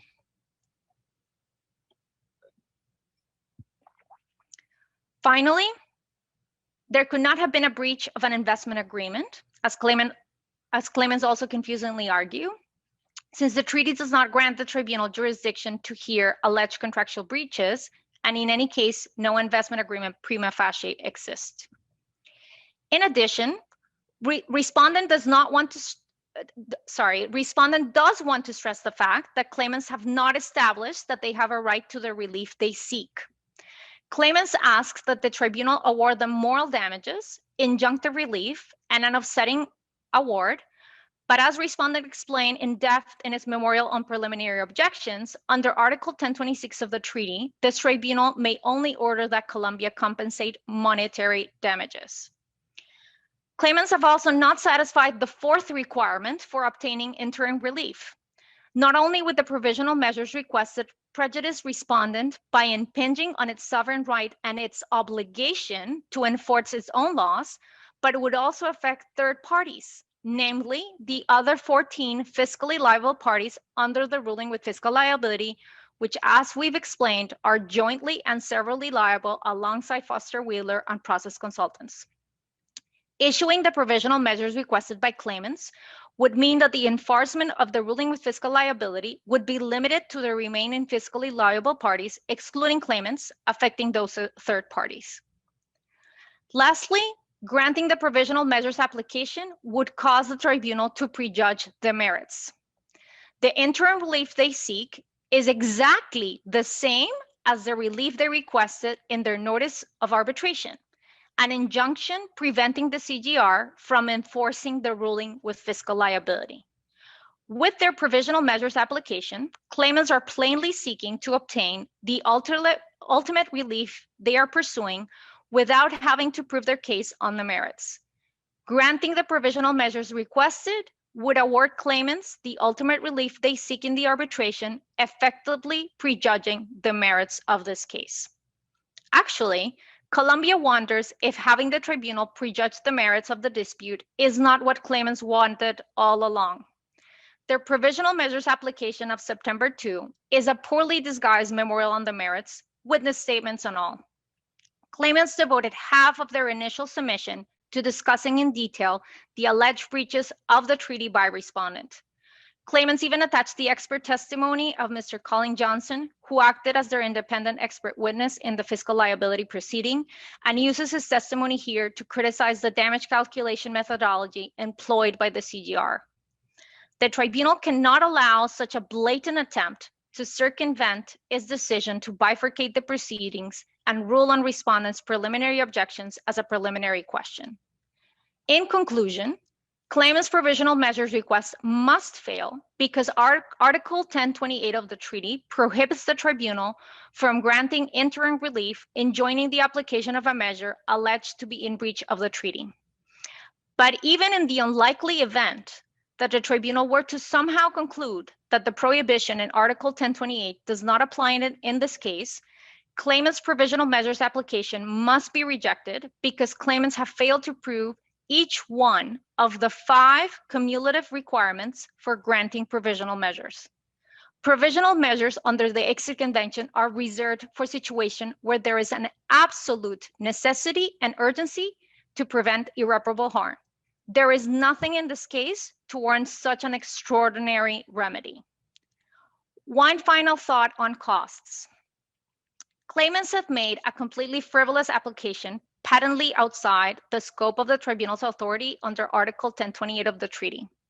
They have forced Colombia to spend 2 entire months responding to their submissions on emergency and interim relief, even though the provisional measures they seek are not only baseless given the clear language of the treaty, but also unwarranted under the circumstances of this case. Colombia has had to review claimants' extensive submissions, exhibits, and legal authorities, as well as 4 witness statements, write a handful of letters on procedural and substantive matters, file 3 full pleadings on provisional measures, and prepare a hearing on claimants' applications for interim relief. The time Colombia has spent in this futile matter has deprived respondent of precious time to prepare its reply on preliminary objections, which is due in only 5 weeks. Claimants submitted their counter memorial on preliminary objections on October 14, which means that for the past 3 weeks, respondents' team has not been able to focus on its upcoming submission. For these reasons, and given the frivolous nature of their application, claimants should bear all costs and expenses of this interim relief phase, including respondents' attorney's fees. This concludes respondents' oral argument. Thank you very much. Thank you, Ms. Botero. Now, I would like to ask my colleagues if they would like to make any questions, to ask any questions to the parties now, or wait they finish their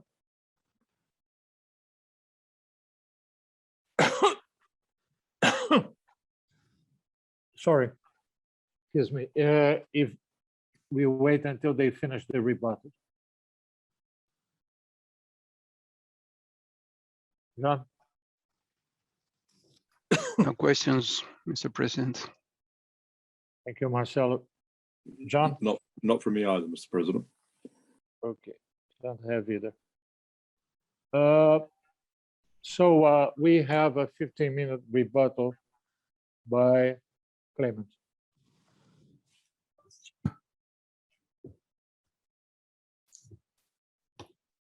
Well, thank you, Mr. President.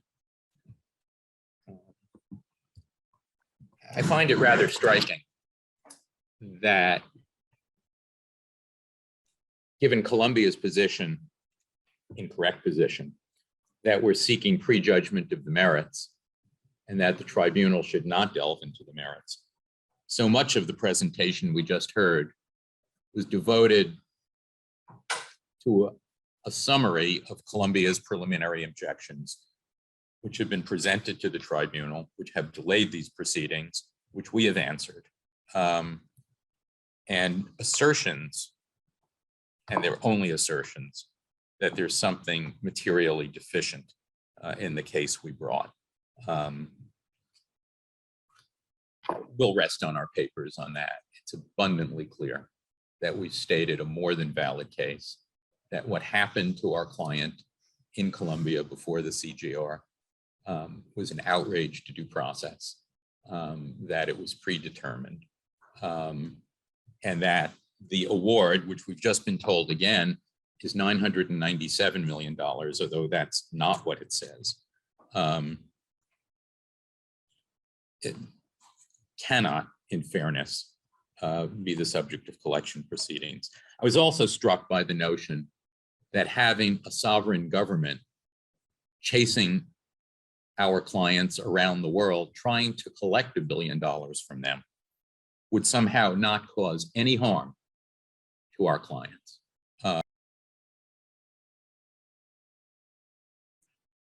I think it's also noteworthy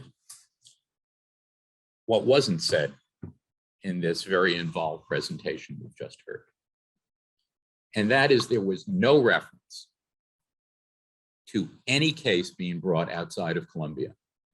The entire presentation was focused on Colombia's attempt to revise the chart that we showed in our presentation, I suppose by changing a dotted line and 2 arrows to a purple star.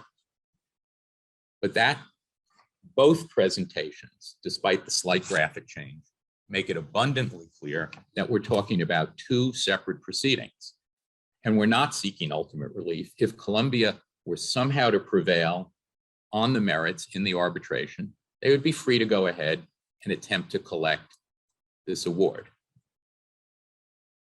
So the harm to Colombia is simply having to wait. But what they don't say is and they don't address, is the harm that will come from what I think we've just heard is a worldwide campaign that they're contemplating. And they say it's slow to get going, that it's only underway, that it might take 4 or 5 years. What they don't say is that they're not trying. And the fact that they're not succeeding doesn't have really anything to do with the appropriateness of granting interim measures.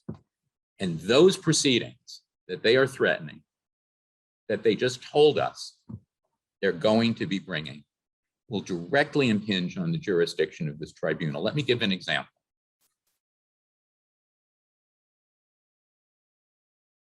If Colombia goes to a US court to attempt to collect any or all of this award, our response, as one might expect, will be, in significant part, that the underlying proceeding is not entitled to recognition in the US, that it's not entitled to the benefits of comity because it is an outrage to due process, because our rights were not protected procedurally or substantively. And that will put before a US court precisely the issues that we have put before this tribunal, so that allowing Colombia to rove around the world attempting to enforce this award in separate proceedings before the national courts of the US, where my clients have significant assets, in the UK, in Switzerland, or anywhere else they care to bring this campaign, will directly threaten the exclusive jurisdiction of the tribunal over this dispute. And there wasn't a word said about those proceedings. All we heard about was the attempt to revise the presentation that we showed, that there are 2 proceedings involved here. There's the fiscal liability proceeding, which is now concluded, and there's the new enforcement proceeding. Within Colombia, these are 2 separate proceedings. Outside of Colombia, these are 2 or 3 or 10 or 20 separate proceedings. And that whirlwind of litigation that's apparently coming our way, absent interim measures, could be designed for only one purpose: which is to create so much risk of having to pay up on an unjust award that my client will be forced to the table, or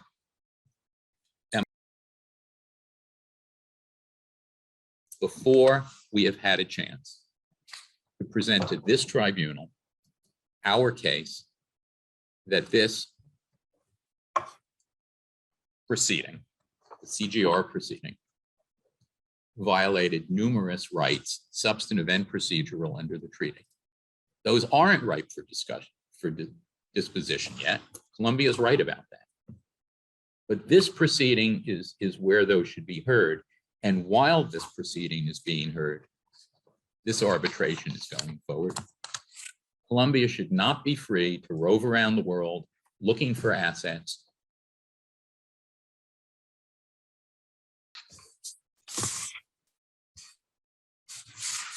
Now, with respect to the claims that were made in the latter part of this presentation, that this was no big deal, that there's no harm coming our way,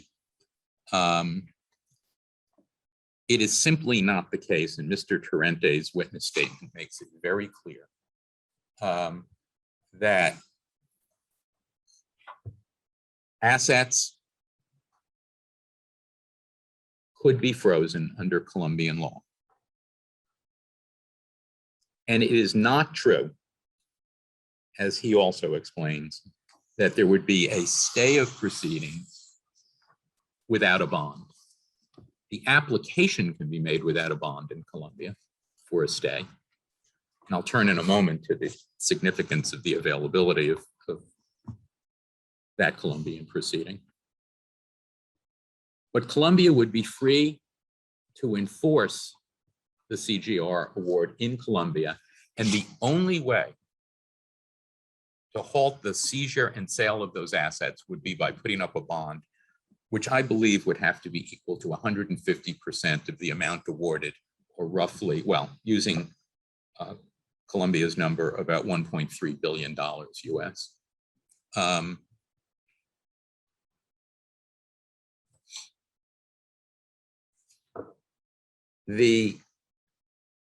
But I think the key point here is Colombia is telling two different and contradictory stories at once. That there is no threat, that their campaign is, if anything, just getting going, that they face these barriers to success, and at the same time, they demand the right to go forward. If, we invited them before bringing these proceedings to agree to a stay and to meet with us and discuss the parameters of a stay. And we were simply told that Colombia would act in accordance with its laws. Fair enough. And then we brought these proceedings. But if they really mean what they've just taken most of the morning saying, that there's no threat here because there's nothing really happening, let them give an undertaking that they won't bring these separate proceedings, and we can all go home. The vigor with which they assert their right to bring these proceedings directly contradicts their claim that there's nothing here. And they can't have it both ways. If they want this right, and they're going to pursue my client, then they're subject to a restraint.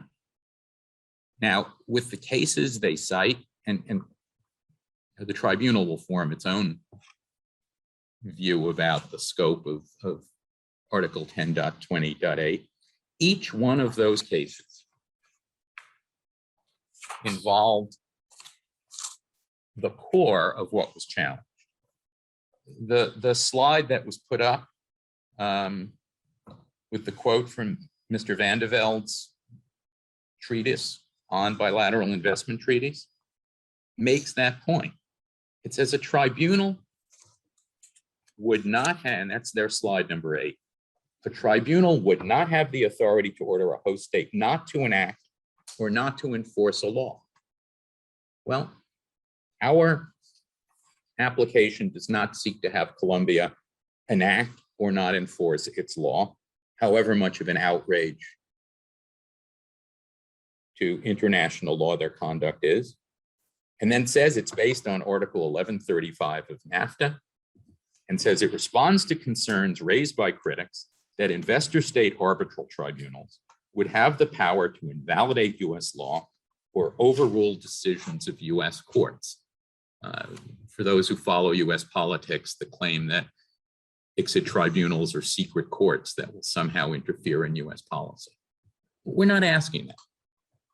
We're not asking for an injunction against Law 610. We're not asking that Colombia's Congress be directed to repeal Law 610. We're not asking for an injunction that the CGR act in accordance with Law 610 and not proceed against an entity that's not a fiscal manager. We're not asking for an order directing that the CGR recognize minimal standards of due process in terms of hearing evidence, in terms of excluding evidence, in terms of not following a retroactive or applying retroactively a statute. None of that is at issue here. What's at issue is whether or not, in the interest of fairness and preserving the rights of the parties, my clients are entitled to an order stopping the enforcement through separate proceedings. And if I made a slip of the tongue and said phase at one point in my presentation, I apologize, but these are separate proceedings. Their own submission makes that clear. There is no reason to deny that relief. There is nothing on the face of the treaty that prevents this tribunal from exercising its powers, going back to Electricity Company of Sofia and continuing through Merck versus Ecuador, all the cases that we cited, stopping the enforcement of unjust measures or unjust decisions taken in violation of international law. That's all we ask here. We're not seeking Colombia can adopt what rules it seeks. And we do not dispute that the tribunal lacks power to enjoin those rules as rules. But the tribunal has ample power to enjoin the enforcement of a judgment or award following those rules in separate proceedings. And I have to say, changing a line to a star doesn't really change anything at all. It's quite clear that even on the single Colombian proceeding, which was the entire subject matter of the presentation we heard, it's a separate proceeding. There isn't even an attempt to argue that proceedings outside of Colombia through foreign courts, or for that matter, proceedings within Colombia before the Colombian courts, somehow are excluded from this tribunal's remedial powers by Article 10.20.8.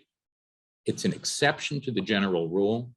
The way they construe it, as if anything even touching on a challenged measure somehow falls within the scope of the exclusion, is simply wrong. It's wrong as a matter of linguistics.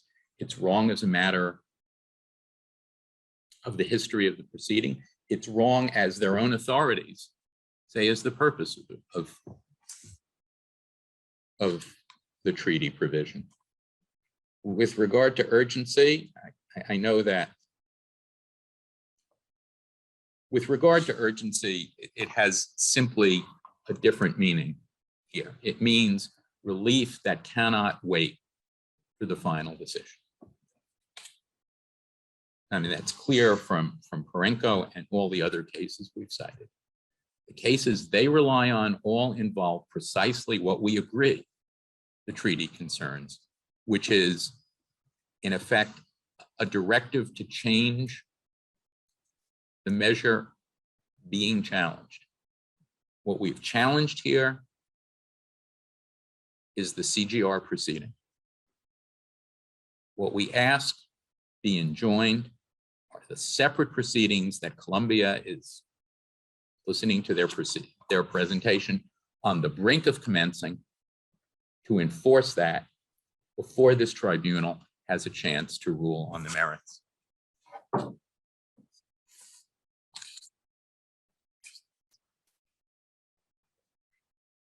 Right. And there is a final point I'd like to make.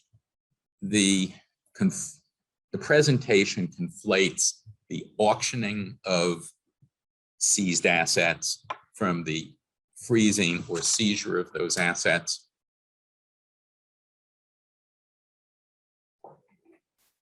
But again, I think there's no reason to reach that because the injunction against enforcement that we seek is amply, comfortably within the scope of the treaty. It's amply and comfortably within the scope of the dozens of cases that have granted injunctions against the enforcement of administrative, tax, or judicial decisions of countries that have violated their international law obligations. And the exception here does not control. Unless the tribunal has any further questions, that concludes our rebuttal, Mr. Chairman. Thank you, Mr. Soler. Ms. Frutos Peterson, are you ready for your rebuttal? Yes, Mr. President, thank you.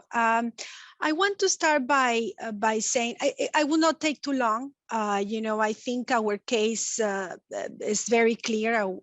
Our arguments are very clear, not only in our written submission, but also in our oral argument. I will just take a few ideas that I heard here today from Counsel for Claimant, just to clarify certain points or even rebuttal, some of the points that they are making in their presentation. First, I would like to start by saying that, as you probably noticed, claimants do not put any efforts in trying to discuss Article 1028, the second sentence of the provision. And then when they try to say something about it, they are trying to now indicate that what they refer to as a different proceeding. We heard that a lot this morning. And I think they are linking that different process to the collection process. So, by the way, members of the tribunal, if you look at claimants' application on provisional measures, you will see clearly that their request was to enjoin the enforcement of the decision, of the ruling with fiscal liability. After that, when they presented their reply to their emergency application, they made a slight difference, in their request. They still continue to refer to the enjoyment of the decision, or as we call it, the ruling with fiscal liability, but they created this argument now that it's not per se, the enforcement of this decision, but it's the process, it's the collection process, and the collection process is different. I hope that it is clear for the members of the tribunal in our submissions and with our oral presentation today that it's not a different process as they want you to believe. It is an integral part of the fiscal liability proceedings. Is the first stage, in that process. I think what the confusion here, or I mean, if there is any confusion, or that's the argument of claimants, is that they are trying to make the division, where there is none. If they are complaining before this tribunal about alleged violations of the fiscal liability proceedings, of course, the natural consequence of that fiscal liability proceedings is the ruling, and implementing the ruling means collecting, applying the fiscal liability proceedings as you see it on the slide here, as we presented to you today, means collecting the amount set forth in the ruling. So the problem that claimants has is that it's the same measure. And if it is the same measure, then there is a clear provision under the treaty. Claimants claim to you invoking the arbitration clause that is in the treaty. By bringing an arbitration against Colombia, they are accepting all the rules, all the provisions that they are including in the treaty. Article 1028, paragraph 2 is part of the treaty.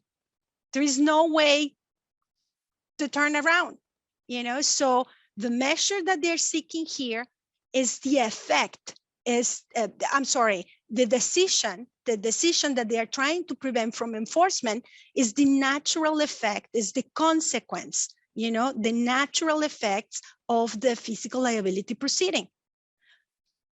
Okay, let's assume that there was not a ruling with fiscal liability. Then we will not be here, correct? So this is why it is so clear, it is so clear that we're talking about the same measure. Let me just go back to my notes, and I'm sorry because I'm having trouble here. And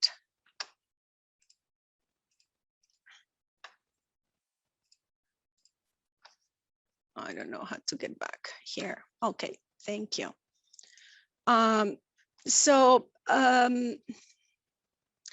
Another point that I really want to make clear to the tribunal, with all due respect, respondent is not changing this argument. Colombia has been very emphatic and very consistent in our defense here. Colombia's law especially set for how the CGR may go about collecting an amount in a ruling with fiscal liability. Under Colombian law, the CGR will renew its search for assets and eventually attempt to attach those assets. However, the law alone by itself does not put claimants in threat or harm.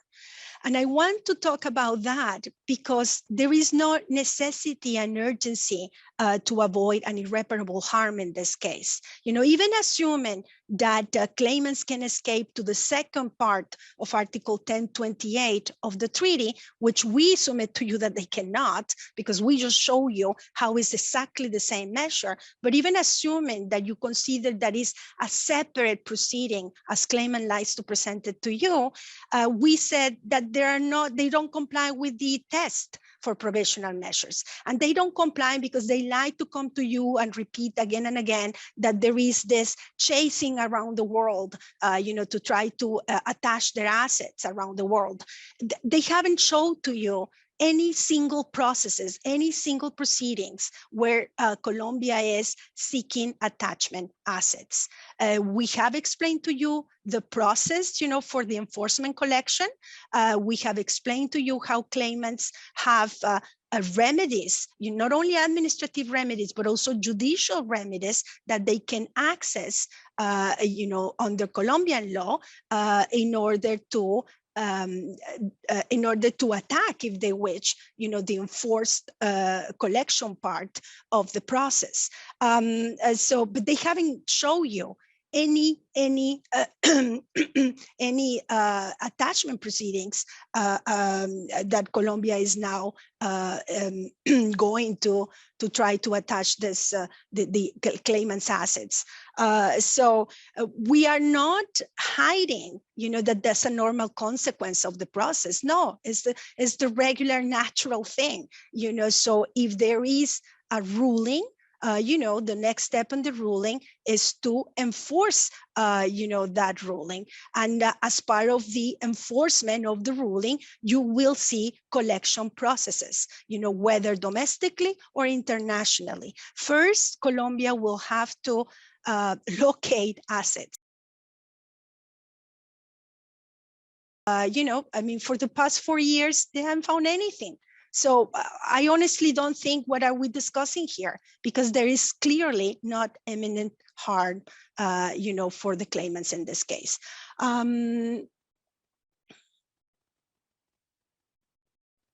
I think I have covered, let me just check with my colleagues, but I think I have covered all the points that I really wanted to discuss, in our rebuttal.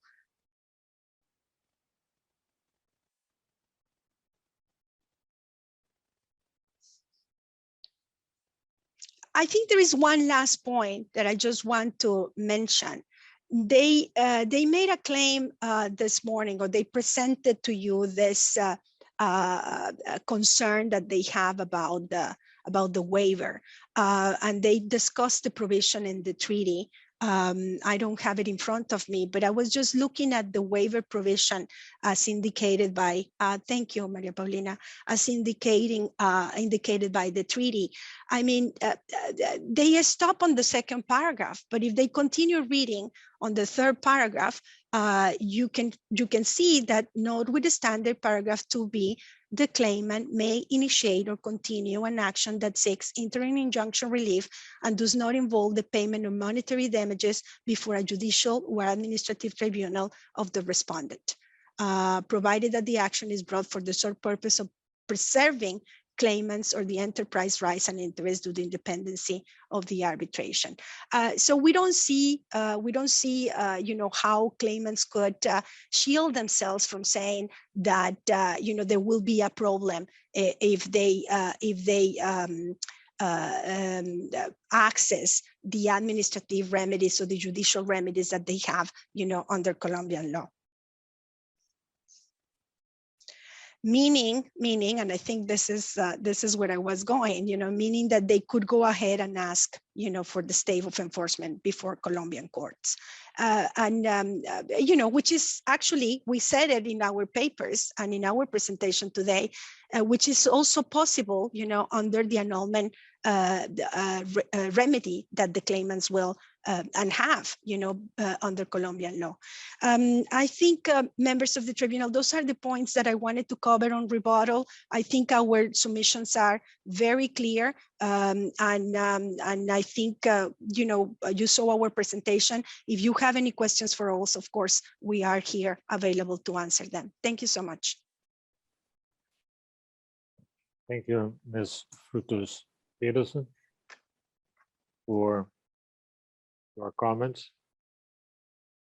I think in terms of presentations and rebuttals, we are done.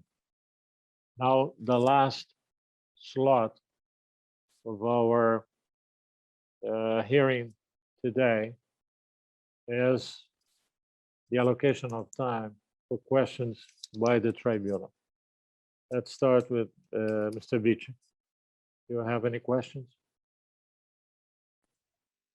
If I may, Mr. President. Mr. Sills, so that there is absolutely no doubt about it at all, would you be kind enough to look at Article 1028 of the TPA? And to say, so that there is absolutely no doubt about this whatever. Looking at the sentence, which is at the heart of the debate we've had today, a tribunal may not order attachment or enjoin the application. And then comes of a measure alleged to constitute a breach, referred to in Article 1016. To be absolutely clear, what do you say is the measure alleged to constitute a breach, referred to in Article 1016? The CGR decision. We say this. Yeah. Okay. And I should add, and the CGR proceeding that led up to it. Yes. So I'm correct to understand your position to be that there is a very clear, bright line between any interim measure which might be said to go to that decision itself, which you would say, and as I understand it's common ground, it is properly the substantive dispute before this tribunal to resolve ultimately, and the attempts that might be made to enforce the results of that, to enforce that decision on a wider stage. That's the bright line you draw, isn't it? Well, I suppose it could be a dotted line as well, but Yes, that's exactly right. I'm sorry, that was a poor attempt at a joke. No, But- don't worry. But yes, that's exactly right. That it's between the measure we challenge Yes. and these separate enforcement proceedings. You know, most strikingly, Mr. Vici, with respect to the foreign proceedings that they're threatening, but with respect to any enforcement proceeding, because enforcement to every lawyer is different from establishing liability. And they're two different things, they're two different proceedings. And you're exactly right, that's the line we draw. And we think it is a bright line. Right. And it was suggested a few moments ago in Rebuttal that it is open to your clients to apply to the courts in Colombia for some sort of stay of these enforcement proceedings. Is that a step that has been considered, contemplated? And if it has been and it's not been pursued, why is that? That's a misstatement of Colombian law, but with the tribunal's permission, Mr. Beach, I'd ask my colleague, Mr. Conrad, to address that. Thank you. Thank you, Mr. Vici, and members of the tribunal council. The issue is, as far as timing of that, is not ripe quite yet. There is a proceeding or a time period. We submitted as part of our jurisdiction statement to the exclusive jurisdiction of the ICSID tribunal. One issue that I would tell you as far as correction regarding the pleadings from Colombia, and I think that they're in our pleadings as well, as far as that separate contentious administrative court proceeding, basically it's seeking a nullification and a restoration of rights on behalf of the respondents, and any respondents are able to do it. But the only mechanism that filing of that proceeding, and Colombia admits this in their papers, is that it would stop an auction of the assets, not a seizure or freezing. And so there is no way to stop the freezing or seizing without the posting of a bond. But I wanted to make that point clear, that it's separate and different than what I think that it may be overlooked by Colombia by their overemphasis only on the auction part of it, of stopping that. I hope that answers your question, Mr. Vici. Yes, it does. Thank you very much. And one question, if I may, to Ms. Frutos Peterson.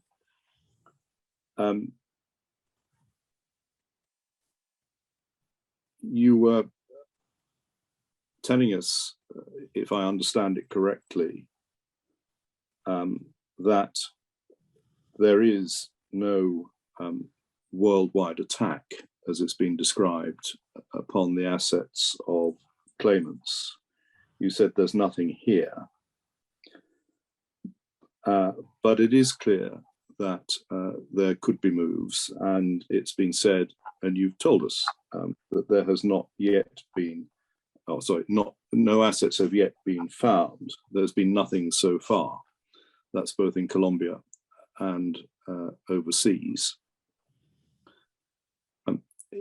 Assume for a moment it's right that it's not so much a question of any ultimate nailing down of any assets, but in the meantime, there's an opportunity for freezing orders of very substantial sums. And assume against you, and I ask you to accept it as simply an assumption, that the harm that would be caused by any such action could not be remedied ultimately in damages, were the tribunal to determine that Colombia should not have taken the steps it did. If that's right, and if it's accepted that the tribunal ultimately can consider the merits of the underlying decision, is there any basis at all for inviting Colombia to consider whether or not it would voluntarily hold off until we have had an opportunity to look at the merits of the underlying disputes, assuming, first and foremost, we assume we have jurisdiction to do so? So either until we had that decision on jurisdiction finalized, or until such time as we consider the merits.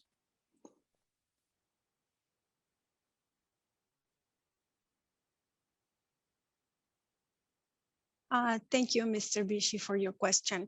I think a quick answer will be unfortunately no, because the CGR, of course, is an independent, agency or institution, if I can call it that way, from the government. So as such, it has an obligation as well to enforce, Colombian laws and its regulations. And so they will, or they are now actually doing that. They need to continue with the processes as, Colombian law indicates that they should. But let's be clear here.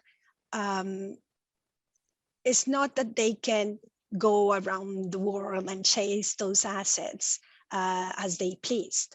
There is an internal process, as we have shown to you. You saw it in our chart. And by the way, the chart that is in our reply, it also has a star.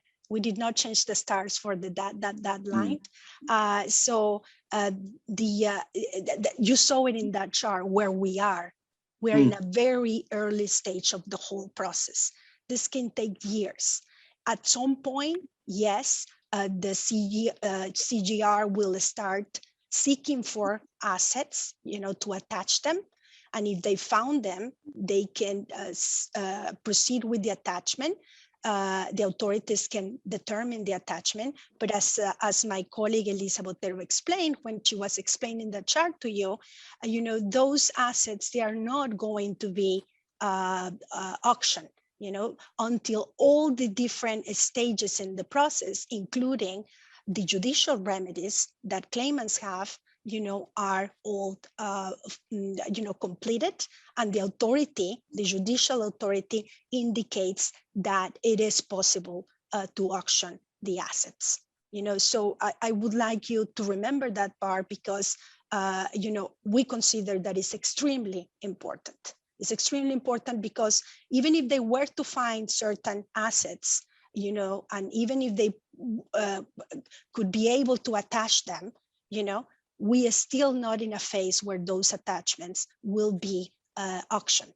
They cannot, because they have to follow, the whole process has to follow all the different stages, if I can count them, if I can say it that way.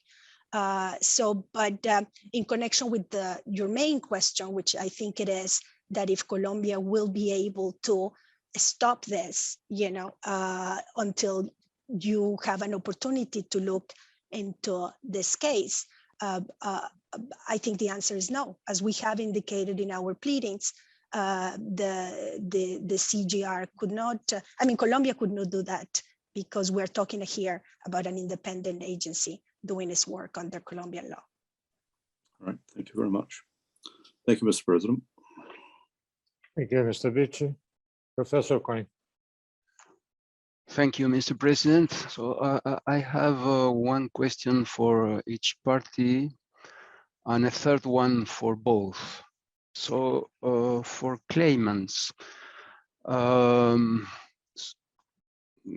you consider that the enforcement proceedings are different from the fiscal liability proceedings.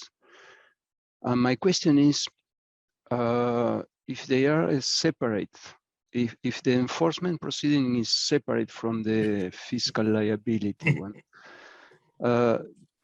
does it mean that you consider the enforcement proceeding as falling beyond the scope of your claim?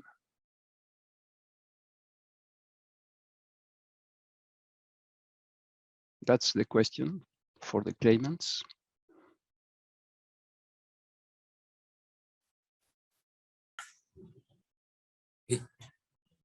The claim that we allege, Professor Cohn, does not, on its face, include these enforcement proceedings. Are they causally linked? in some sense to the proceeding, obviously so. Ms. Frutos Peterson said they were the natural consequences or the natural effect. But I think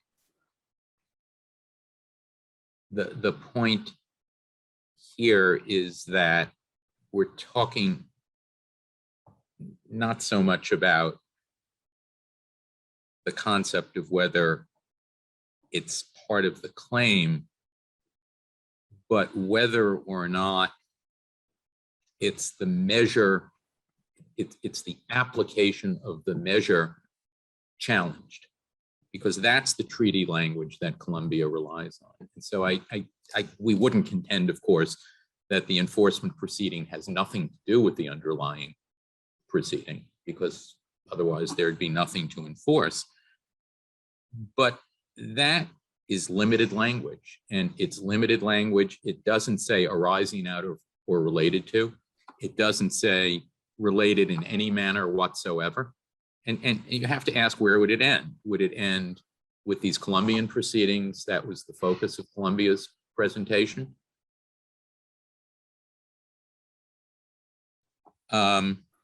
Those are all, in some sense, natural consequences. So with respect, I think that conflates two issues.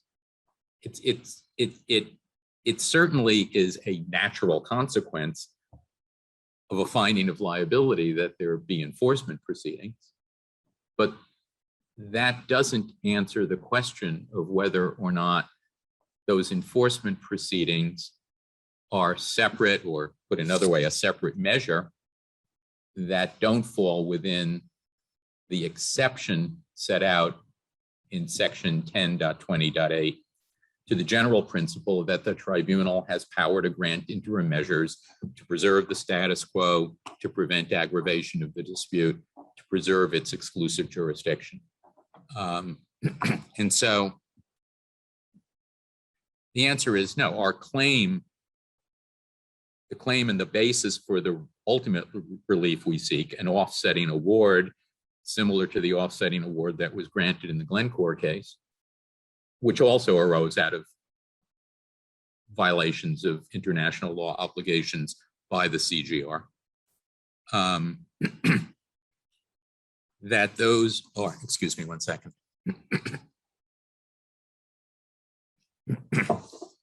That's the relief we seek.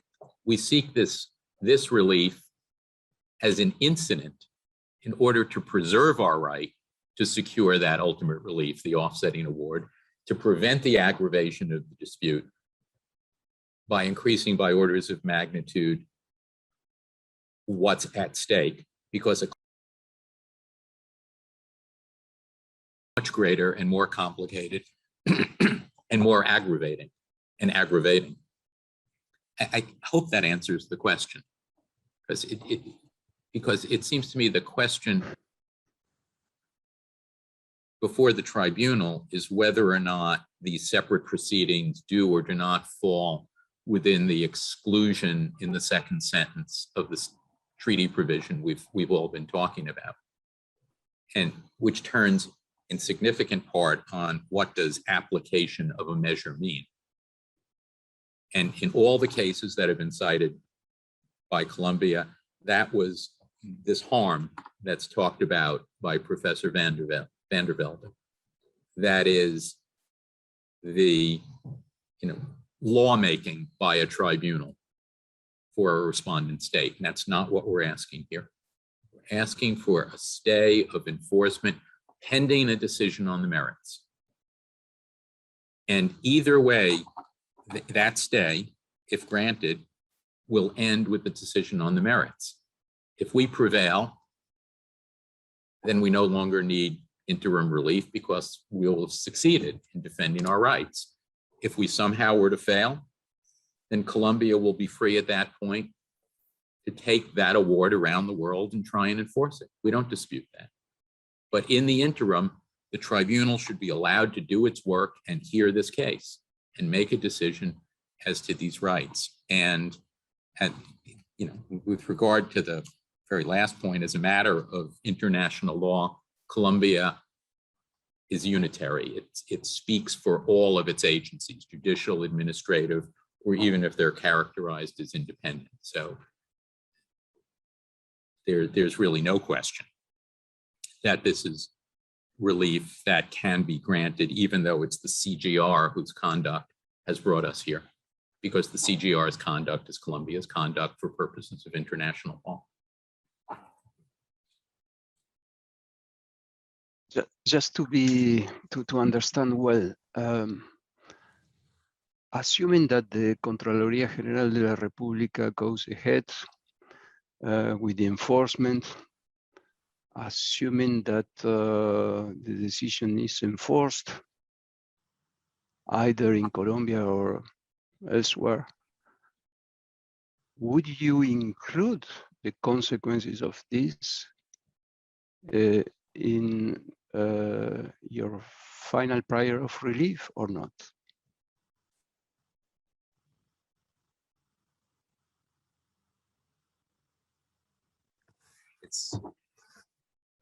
If they cause damage, we would, I suppose, have a separate claim for that, but it's not presently before the tribunal, and whether it would be in the form of a separate proceeding or not, I have to say, I think is premature. But it's not part of our claim now, and we're trying to avoid aggravating the dispute and turning that into a claim. Okay, thank you. Now I have a question for the respondent.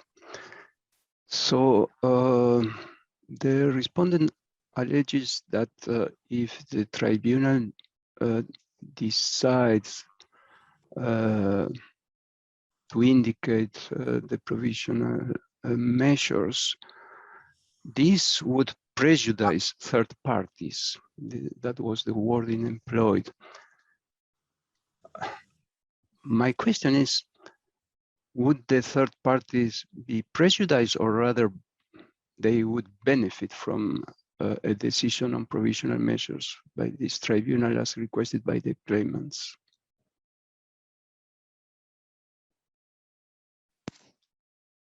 Thank you, Professor Cohen. We submit to you that there will be a prejudice against the third parties, you know, what we meant by that is, as you know, the decision, the ruling with fiscal liability was rendered not only against claimants here. You know, there are in total 16 parties. So we believe that by preventing these parties, you know, or if you were to, I really don't know how, because I just heard counsel for claimant explaining, you know, literally the link between those two. But anyway, assuming that we are not in the exception of Article 1028, the prejudice will be that those parties will be subject, you know, to the processes, and these claimants, they were not going to be subject to those processes. So that's the prejudice that we see for the third parties. For the state, you know, we also see a prejudice. You saw it in our papers, because that will mean that the state as a sovereign entity is not allowed to execute, you know, to enforce its own laws. So I hope that that answers your question, Professor Cohen. Thank you. Well, I have a question for both parties, and it's related of the legal nature of the FPJVC. So whether it is a corporation or a juridical person or a persona jurídica in Spanish, or not, but I would like to have a discussion here on the issue of jurisdiction, yeah, because the matter is also relevant for jurisdiction. But with regard to the specific problem of provisional measures, what would be the impact with regard to the provisional measures requested by the claimants of the fact that FPJVC is or is not a corporation? I hope my question is clear. It's for both parties. I suppose since FPJVC is a claimant, we should go first on that. FPJVC is not a corporation, but it is under the law under which it was created, juridical entity capable of suing and being sued. It's a New York joint venture.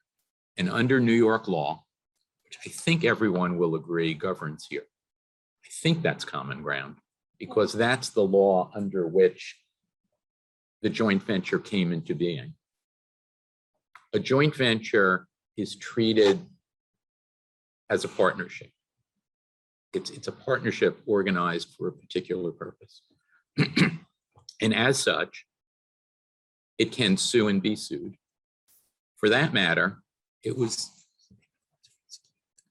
FPJVC that executed the underlying contract so many years ago, which ultimately brought us all here today. But joint ventures under New York law have legal personality, can sue and be sued. And there's, of course, no restriction under international law that I know of that only corporations and natural persons can be parties. And in fact, the treaty here, when it defines investor, and we go through this in our papers, Professor Cohn, specifically refers to a joint venture as an entity capable of acting as an investor. I mean, that's clear on the face of the treaty. So I frankly don't see that there's any serious basis for advancing the claim that the joint venture, although not a corporation, is not a proper party here.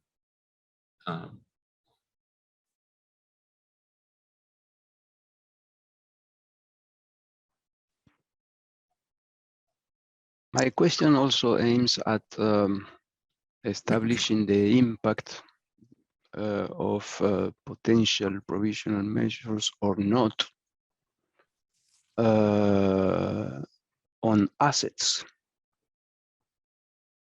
of FPJVC and the claimants in general. So what would be the impact if provisional measures are not granted, or if are not granted? What would be the impact on assets? Well, the assets are the assets of the members of the joint venture. And a joint venture, like a partnership, is not a limited liability enterprise, but that doesn't mean it's not an entity. So absent interim measures, Colombia would be pursuing, or the CGR would be pursuing, the assets of the two members of the joint venture. I suppose if our law firm were made a respondent in a Colombian fiscal liability proceeding, and there were to be an award, my assets and Mr. Conrad's assets would be at risk. We're partners in the firm. But that doesn't mean that the firm doesn't exist for juridical purposes. So I think the answer to your question is that the joint venture has no assets other than the assets of its two members. And so the financial impact will be felt by the JV, but by the joint venture through its members, and its members will of course suffer an impact from their assets being seized and sold.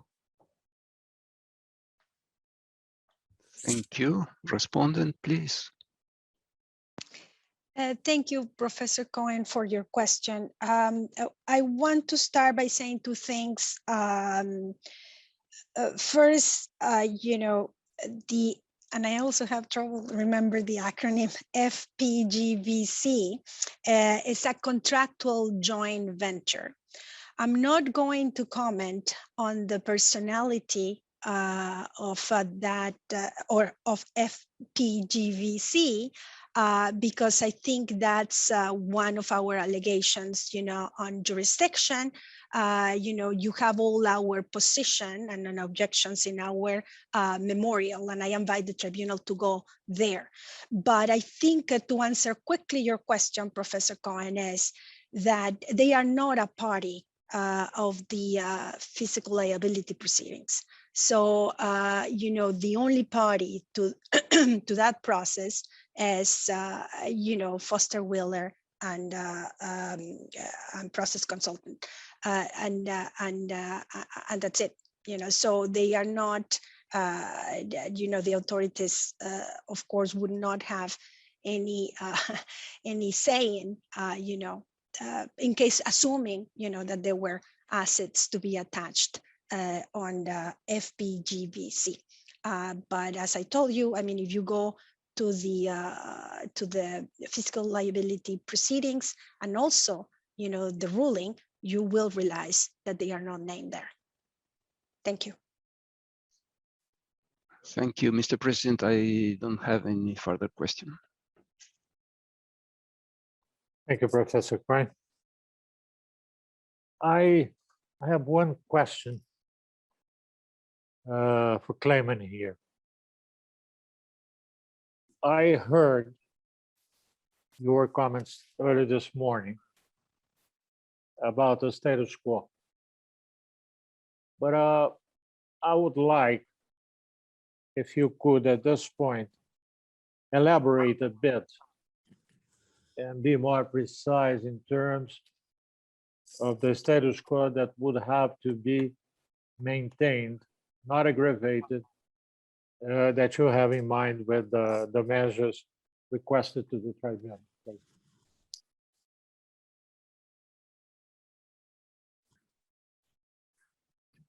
Mr. President, right now, there is the CGR award, and we are looking at, we've been told, enforcement proceedings. And it sounds very much as if they're building up a head of steam. So the risk to my clients is freezing, the seizing, and the sale of their assets. And that's what we seek to prevent. And I do think that in crafting an order for interim relief, this tribunal, should do no more than necessary. So, for example, Colombia has spoken of its efforts to identify assets. We do not seek relief against that, because their efforts to identify assets that might, again, assuming we were not to prevail in the underlying arbitration, would be available. And we would agree that Colombia, if it so chooses, should be free to seek to identify assets. But that's where the line should be drawn, because a freezing order will have the same devastating impact on our clients as the sale of those assets. Because once they're frozen, they're unavailable for use in the business. I put to one side the impact on other companies. I mean, they're these are companies in the construction business, their assets or their working capital, so for example, and only one example, when they go to seek a performance bond in connection with either bidding on a job or getting the job, if those assets are frozen, no issuer will look to those assets as security for a bond. So the relief we seek, to be more precise, is to draw the line at Colombia's efforts to identify assets in Colombia or anywhere else. We don't ask for a restraint against that because the identification of assets doesn't threaten irreparable harm to us. But if Colombia somehow prevails, then we would agree they should have the benefit of being able to search for assets now. We think it will come to nothing because we expect to prevail in the arbitration, and then this issue becomes mooted. But if somehow it doesn't, they wouldn't have to start all over again when the final award is issued. That line should be drawn. They can't freeze, they can't seize, they can't attach, and they certainly cannot sell. That should wait until there is a decision on the merits.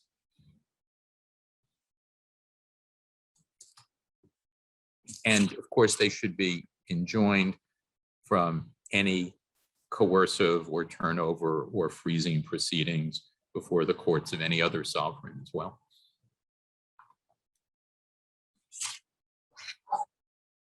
Okay, let me go back to one of your points raised now in response to my question. Is it correct, my understanding, that seizing, freezing, and auctioning would have, from your perspective, the same negative effect on claimants, even if the assets are not auctioned? Well, not the same. If they're sold, it's even worse. But the same in the sense that it would cause immediate and irreparable harm to the business of the claimants.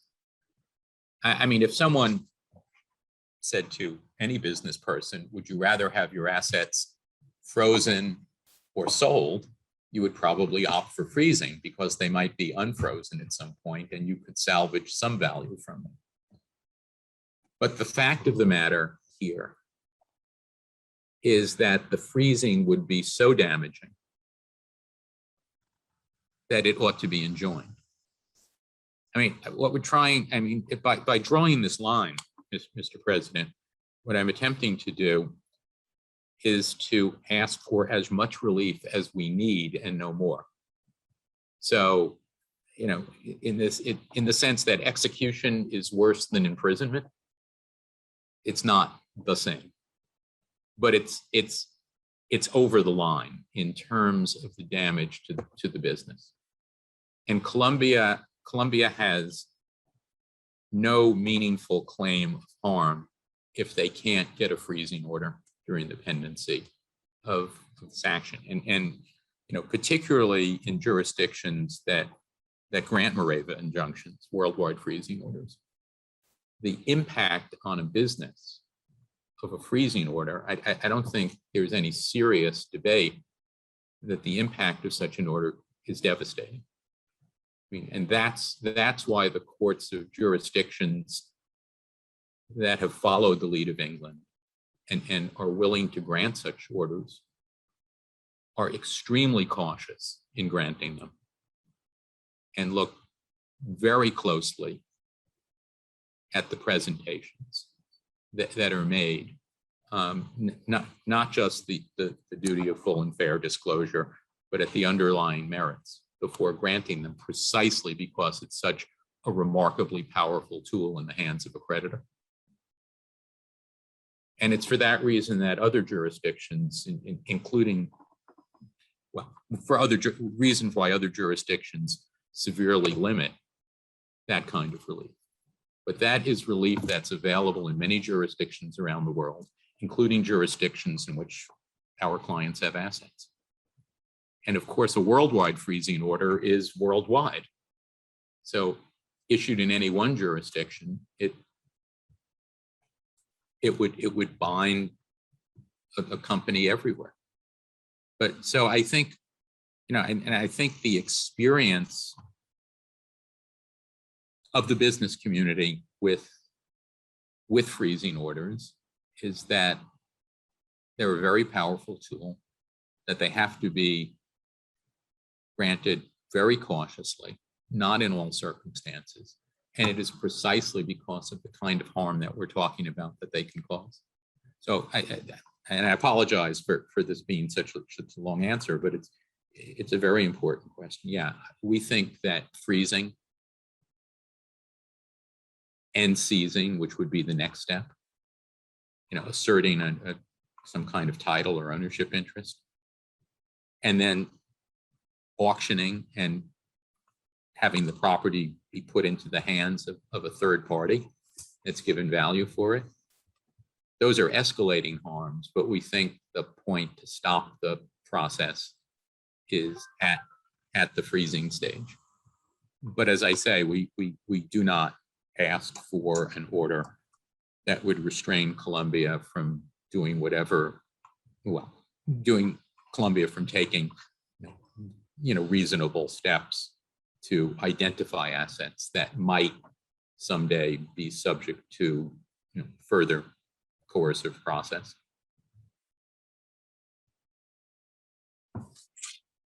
Mr. President, may I say something? It's related to that question. No, Okay. I'll turn to you, but I have a final question. Yes, please. Thank Just you. a clarification from Claimant.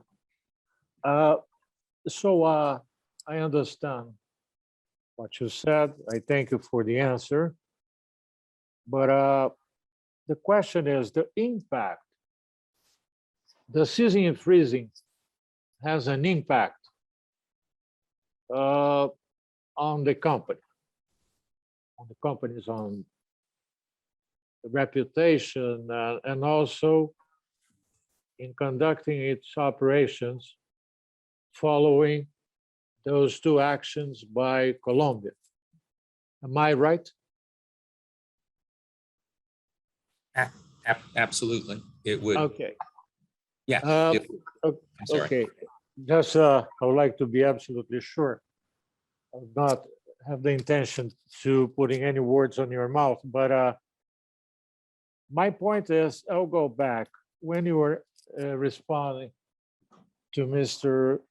Beach's question. You said that there was a mistake by Colombia when it is stated, the representatives of Colombia in this case stated that you could have access to courts in Colombia to stop seizing and freezing. And your point was there is a mistake, only auctioning may be stopped by court. I would like if you could explain a bit briefly which is the difference. I asked the same question to Mrs. Fructus Peterson, but I would like you to be more explicit and say mistake. Okay. Why a mistake? I guess the mistake,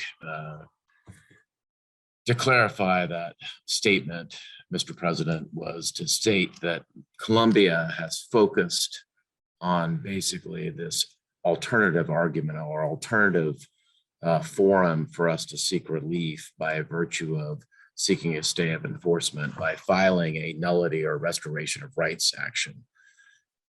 The thing that, I guess it's more of an omission by Colombia. Colombia is only saying, and this is our understanding as well, is that the filing of that type of action, again, save and accept that that's a separate proceeding, obviously, than this tribunal, is that it would only have the effect of staying any type of auction effort. So if you remember that flow chart, that there's two of them, one that we used, which was part of Colombia's memorial on its preliminary objections, and the one that they presented here today had at the very end of that flow chart the auction proceeding.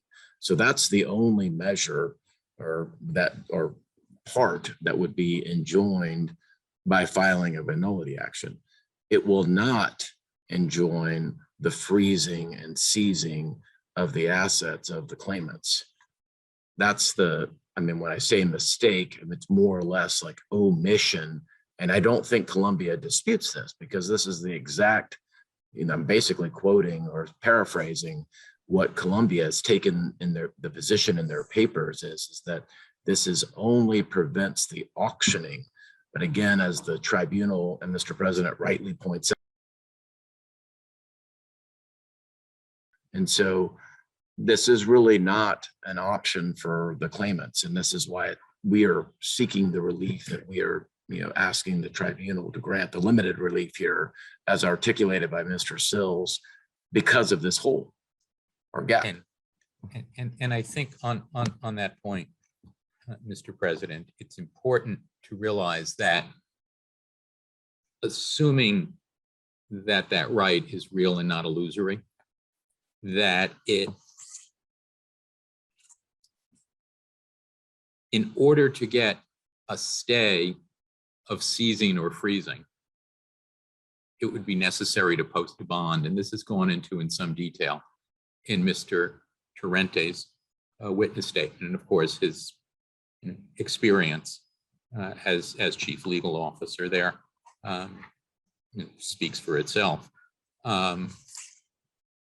But the only effect of filing the proceeding without giving this enormous bond would be that the assets could be taken into the possession of the court or the Colombian state, unavailable to anyone else, and held subject to auction, which has, as a practical matter, I think as your questions bring out, the same impact on the company.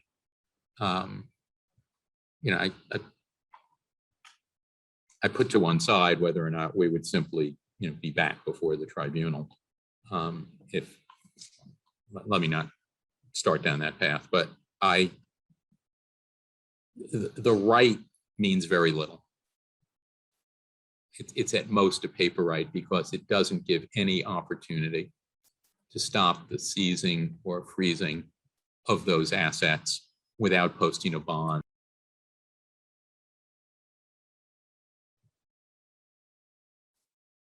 Okay, thank you. Ms. Fructu Peterson, would you start by responding this question, which in fact was for both of you, and then you add, you ask it to. Thank you, Mr. President. I will just focus on the question, and I do apologize because, to me, it's very hard to think and go beyond the questions of the tribunal on this point, because I see so clearly the connection, and the natural consequence, as I told you, the natural consequence being the ruling, okay? And if they are asking, their measure is the fiscal liability proceeding, which endows to render a ruling, to me is exactly the same measure. But let's assume that we are not discussing that, and they are answering your question in connection with the remedies. It is important, maybe we can share the chart that we had in our presentation here again, if my colleague is ready to do that, because I want you to see that Maria Paulina, can you do that? Oh, thank you so much. You will see that we have here the ruling with fiscal liability, okay? And then if you go to the right side of the slide, you will see that that's the annulment action it's a judicial remedy that the parties will have. I agree that if the claimants were to proceed to the annulment action, they have until January. I don't know exactly the deadline, but they have a few months now, in order to exercise that right. If they were to do that, Mr. President, it is true that the what we call the forced collection phase, of the ruling with fiscal liability, it will not be stopped. But under the annulment action before the court, they will have the possibility to apply for provisional measures, including a provisional state of enforcement of the ruling with fiscal liability. And I also asked my colleague to bring back this slide to you because, as you can see here under the administrative code, it is very clear, Articles 232 that discuss the bond, it makes the express point that they do not need to file a bond. So we don't understand why they get this idea that there is the obligation to file a bond. The administrative code is extremely clear. It says that no bond shall be required. And they do have the possibility, to request to the judicial court within that annulment proceedings that I was just showing you, a provisional measure request to stay the enforcement of the ruling with fiscal liability. And as I just said, as part of that, they will not have to post a bond. So I am confused because I don't understand where they get that they need to introduce a bond. The administrative code, as I show you, is very clear. Then I hope that answers your question, Mr. President. I just wanted to go back to the other question that you also asked, Counsel for Claimant. Because, it seems to me that the way that they are describing, whether, an order to prevent the attachment, et cetera, it seems to me that there is I don't know if there is a confusion here, but let's be clear. First, the CGR will have to locate assets. Okay, for 4 years, they have been looking for assets and they haven't located any. Okay, so once they locate assets, they will, in a particular jurisdiction, if CGR identifies an asset, they will have to go through the processes to work with those local authorities to attach them. So, and I wanted to bring that back to the discussion, Mr. President, because to me, it's so obvious that then we're not talking about urgency and necessity to avoid an irreparable harm. With all due respect, the role of this tribunal is to look at the language of Article 1028. In particular, we submit to you the second sentence. But if you disagree with us that we're not under that sentence, then you have to go and still apply the test, in order to issue a provisional measure. And with all as the way, just taking the words and the explanations of Counsel for Claimants, there is nothing here. There is no imminent harm. So I just wanted to bring that back to the discussion because I am concerned, that there are some confusions on how the law works, and I want this tribunal to be very clear on how the provisions works under, Colombian law mainly. So I hope that answers your questions, Mr. President. It does.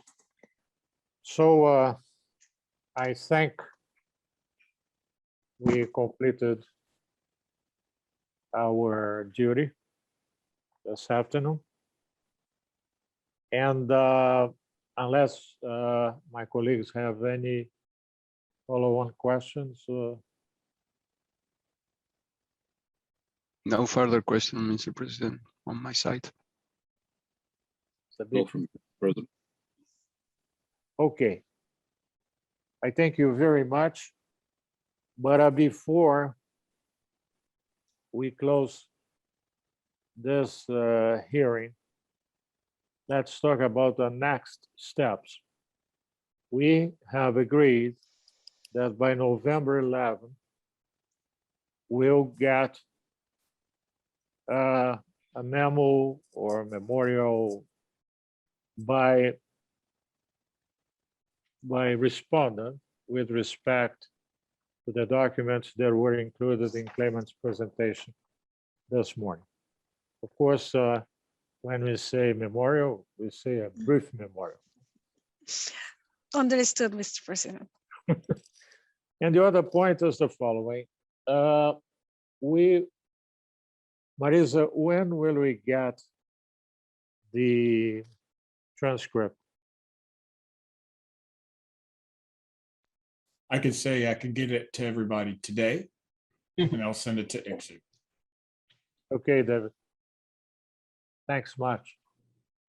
So you, for sure, you want to take a look and review the excellent work of David, but anyway, it's a right you have. How long would it take for you to review the transcript?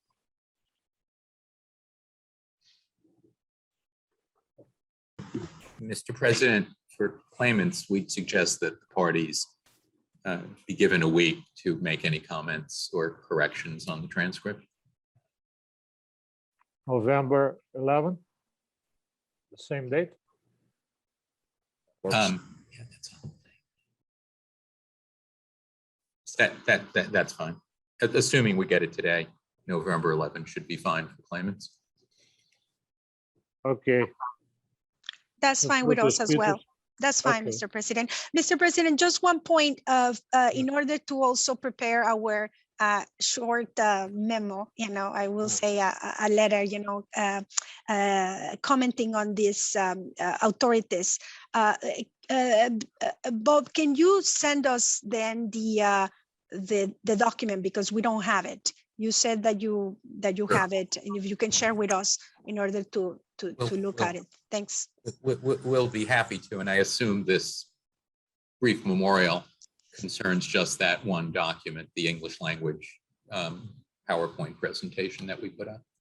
Yeah, that was my joke, Bob. But yes, it's not going to be a memorial. We're just going to look at the documents and, of course, express any opinions that we have.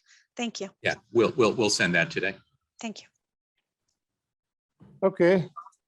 Any more questions or matters to be discuss it before we close this hearing? Bear with me 1 second, Mr. President.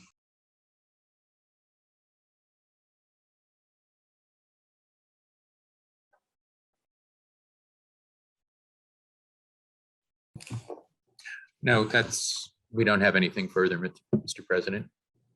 Thank you. Ms. Frutos Peterson.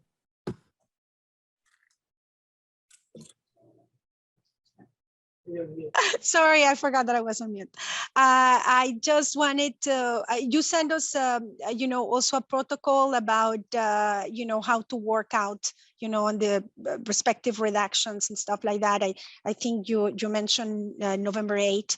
If there is any problem, with the deadline, if that's okay, the parties can work it out and then approach the tribunal.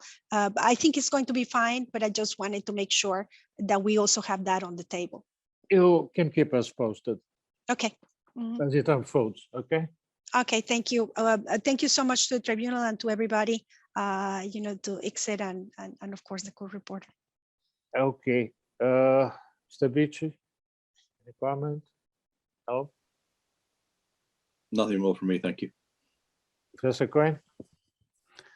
Just to remember for the future that there are two working languages, Spanish and English, or English and Spanish if you wish. And I hope that in the future, both languages will be on an equal footing. Thank you, Mr. President. Thank you. Okay, Before we close, I'd like to thank you, both parties, for the work this morning and afternoon. I thank you very, very much. It was extremely useful. Several points were clarified, I suppose. And I would like to thank the ICSID staff, our secretary, Marisa. Thank you very much for your invaluable help. And we'll be in contact in writing or in another meeting as soon as necessary. So have a great afternoon and evening, and we'll be in touch. Thank you very much. Thank you, Mr. President. Thank you, Mr. President. Thank you. Thank you. You. Thank you.